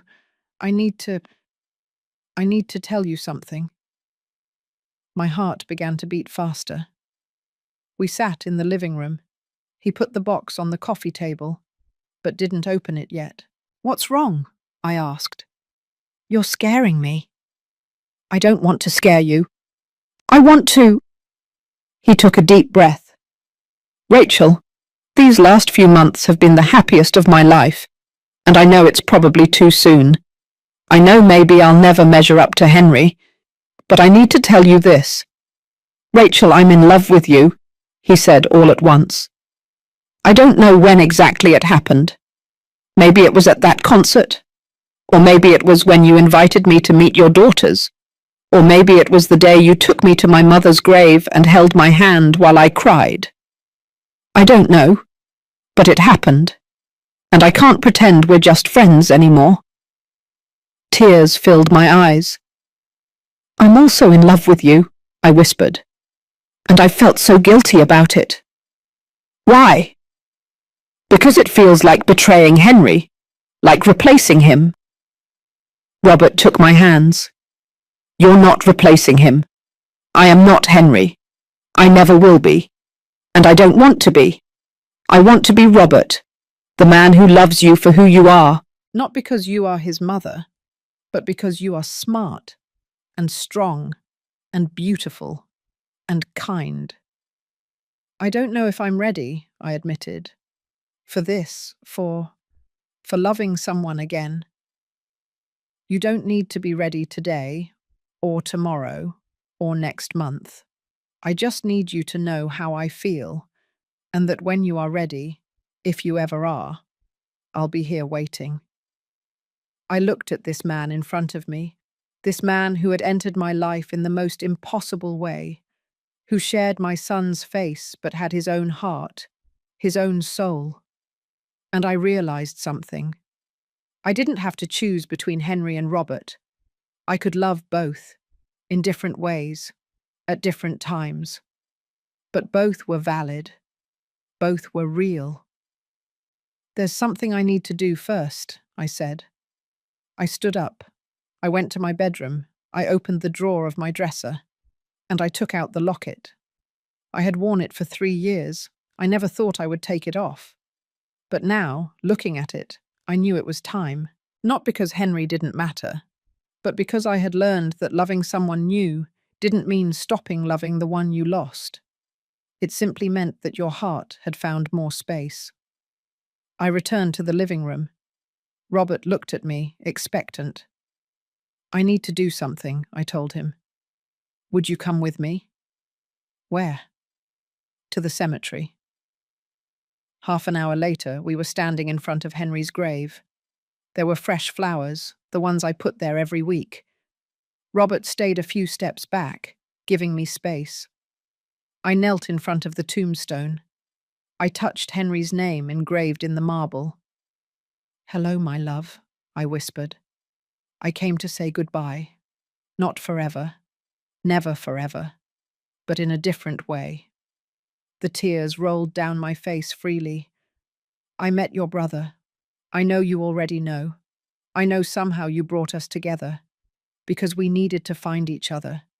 He needed family, and I needed a reason to keep going."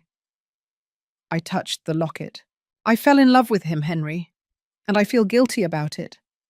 But I also feel that maybe you would want this for me, that you would want me to be happy, that I wouldn't spend the rest of my life alone." I undid the clasp of the locket slowly. I cried as I did it. But I need to move on.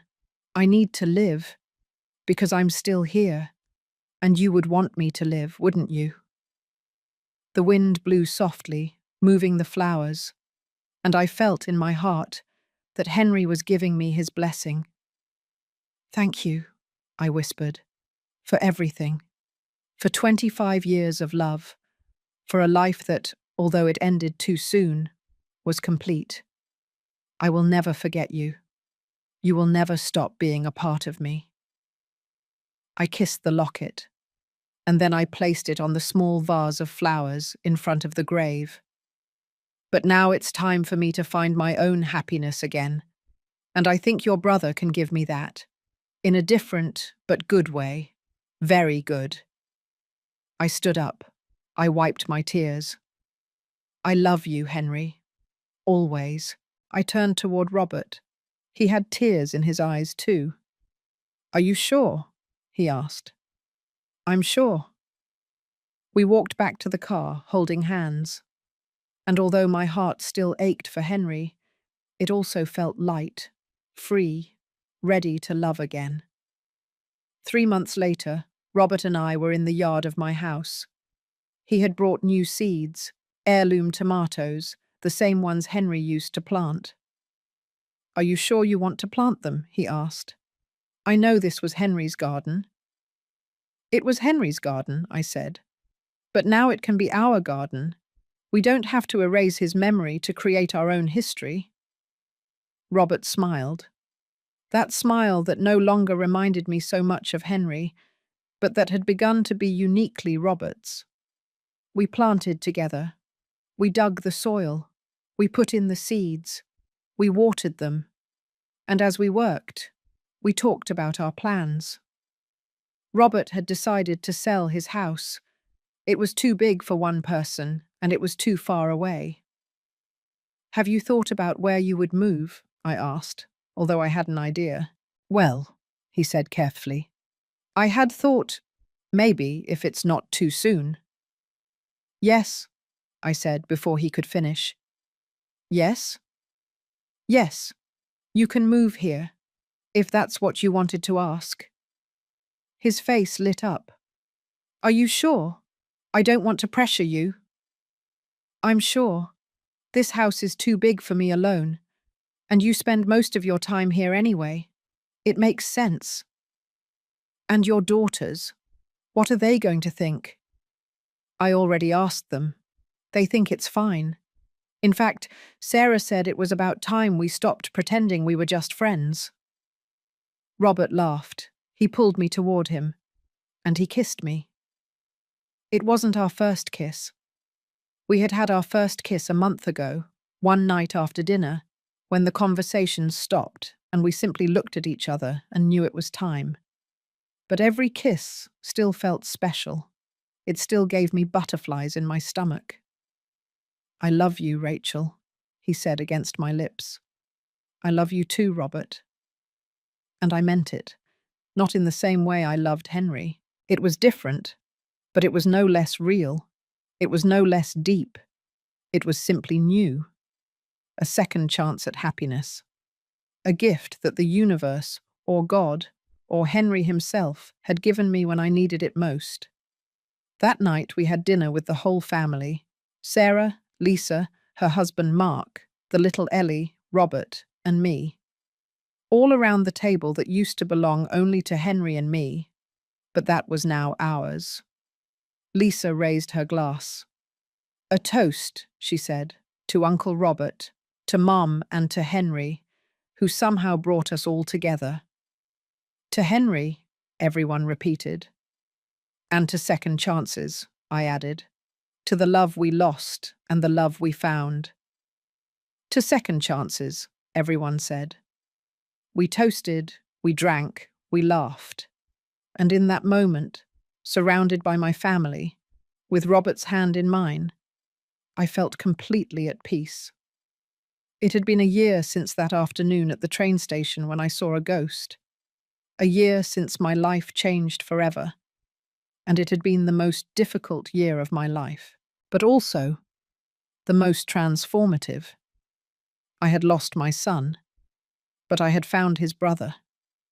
I had cried more than I thought was possible, but I had also loved again.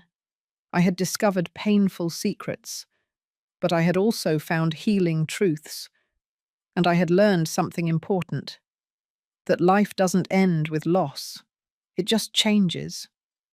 That love is not finite, it can grow, it can expand, it can find new ways of existing. And that sometimes the most painful endings lead to the most beautiful beginnings. I got up from the table for a moment. I went to the living room where we had family photos on the wall. There was Henry, at his graduation, with his sisters, in his favorite camping spot. And now, next to those photos, there were new ones. Robert, with Sarah and Lisa. Robert holding little Ellie. Robert and me in the garden. I hadn't erased the past. I had simply added to the future. And that was fine. More than fine. It was perfect. Robert came and stood next to me. What are you thinking about? He asked. About how strange life is, I said. About how the most impossible things sometimes turn out to be exactly what we needed. Like finding you in that train station. Like thinking I had seen a ghost when I had actually found the future. He hugged me from behind, resting his chin on my head. Thank you for not running away, he said. When you saw me that day, when you could have thought you were crazy and let it go. Thank you for chasing the truth. Thank you for not calling the police, I joked, when a crazy woman chased you through a train station yelling a dead man's name. We both laughed, and in that laughter there was healing, there was joy, there was hope. The things I thought I would never feel again after Henry died. But here they were. Because life, I discovered, always finds a way. Love always finds a way. And broken families always find a way to unite again, even if it's in the most unexpected way. Even if it takes a ghost in a train station for it to happen. This is the takeaway lesson I want you to carry with you from my impossible journey. When profound loss strikes, we often build walls of grief around ourselves, convinced that the greatest love we experienced is also the last. I learned that true love doesn't demand exclusivity from your future. It encourages your continuance. The strength it takes to embrace a second chance, whether it's a new purpose, a new path, or even a new person, is not an act of erasing the past, but an act of honoring the beautiful life that came before. Do not let the memory of a finished chapter prevent you from writing a magnificent new one. Grief teaches you profound humility and resilience, allowing you to recognize and appreciate unexpected blessings. Sometimes the universe sends you not a replacement, but a continuation, a new form of connection that helps you heal not just your heart, but also the unresolved pain of the one you lost. Open your heart to the possibility that life's most shocking twists are simply the mechanism for a profound and necessary renewal. If my story helps one single person to open their eyes, to believe that they can love again after loss, to understand that endings can also be beginnings, it will have been worth it. Because that's what I learned in this impossible year. That death is not the end of love, that secrets always find the light, that families are stronger than we believe, and that sometimes the greatest gift we can receive is a second chance. Not to replace what we lost, but to honor it by building something new, something beautiful, something none of us expected, but that we all deserved. Thank you for listening to the end. If this story touched your heart, subscribe and turn on notifications to hear more stories of women who transformed their pain into wisdom. Every day, a woman, a life lesson. Share this story with someone you love. Sometimes a story like this can change an entire day. God bless you, and until next time. Chloe had meticulously planned an elegant dinner party to celebrate her promotion to Vice President of Marketing at the firm. White roses adorned the centerpiece on the long mahogany table. Candles glowed softly. Crystal glasses sparkled under the dining room chandelier. I was upstairs, in my master bedroom, putting the finishing touches on my outfit.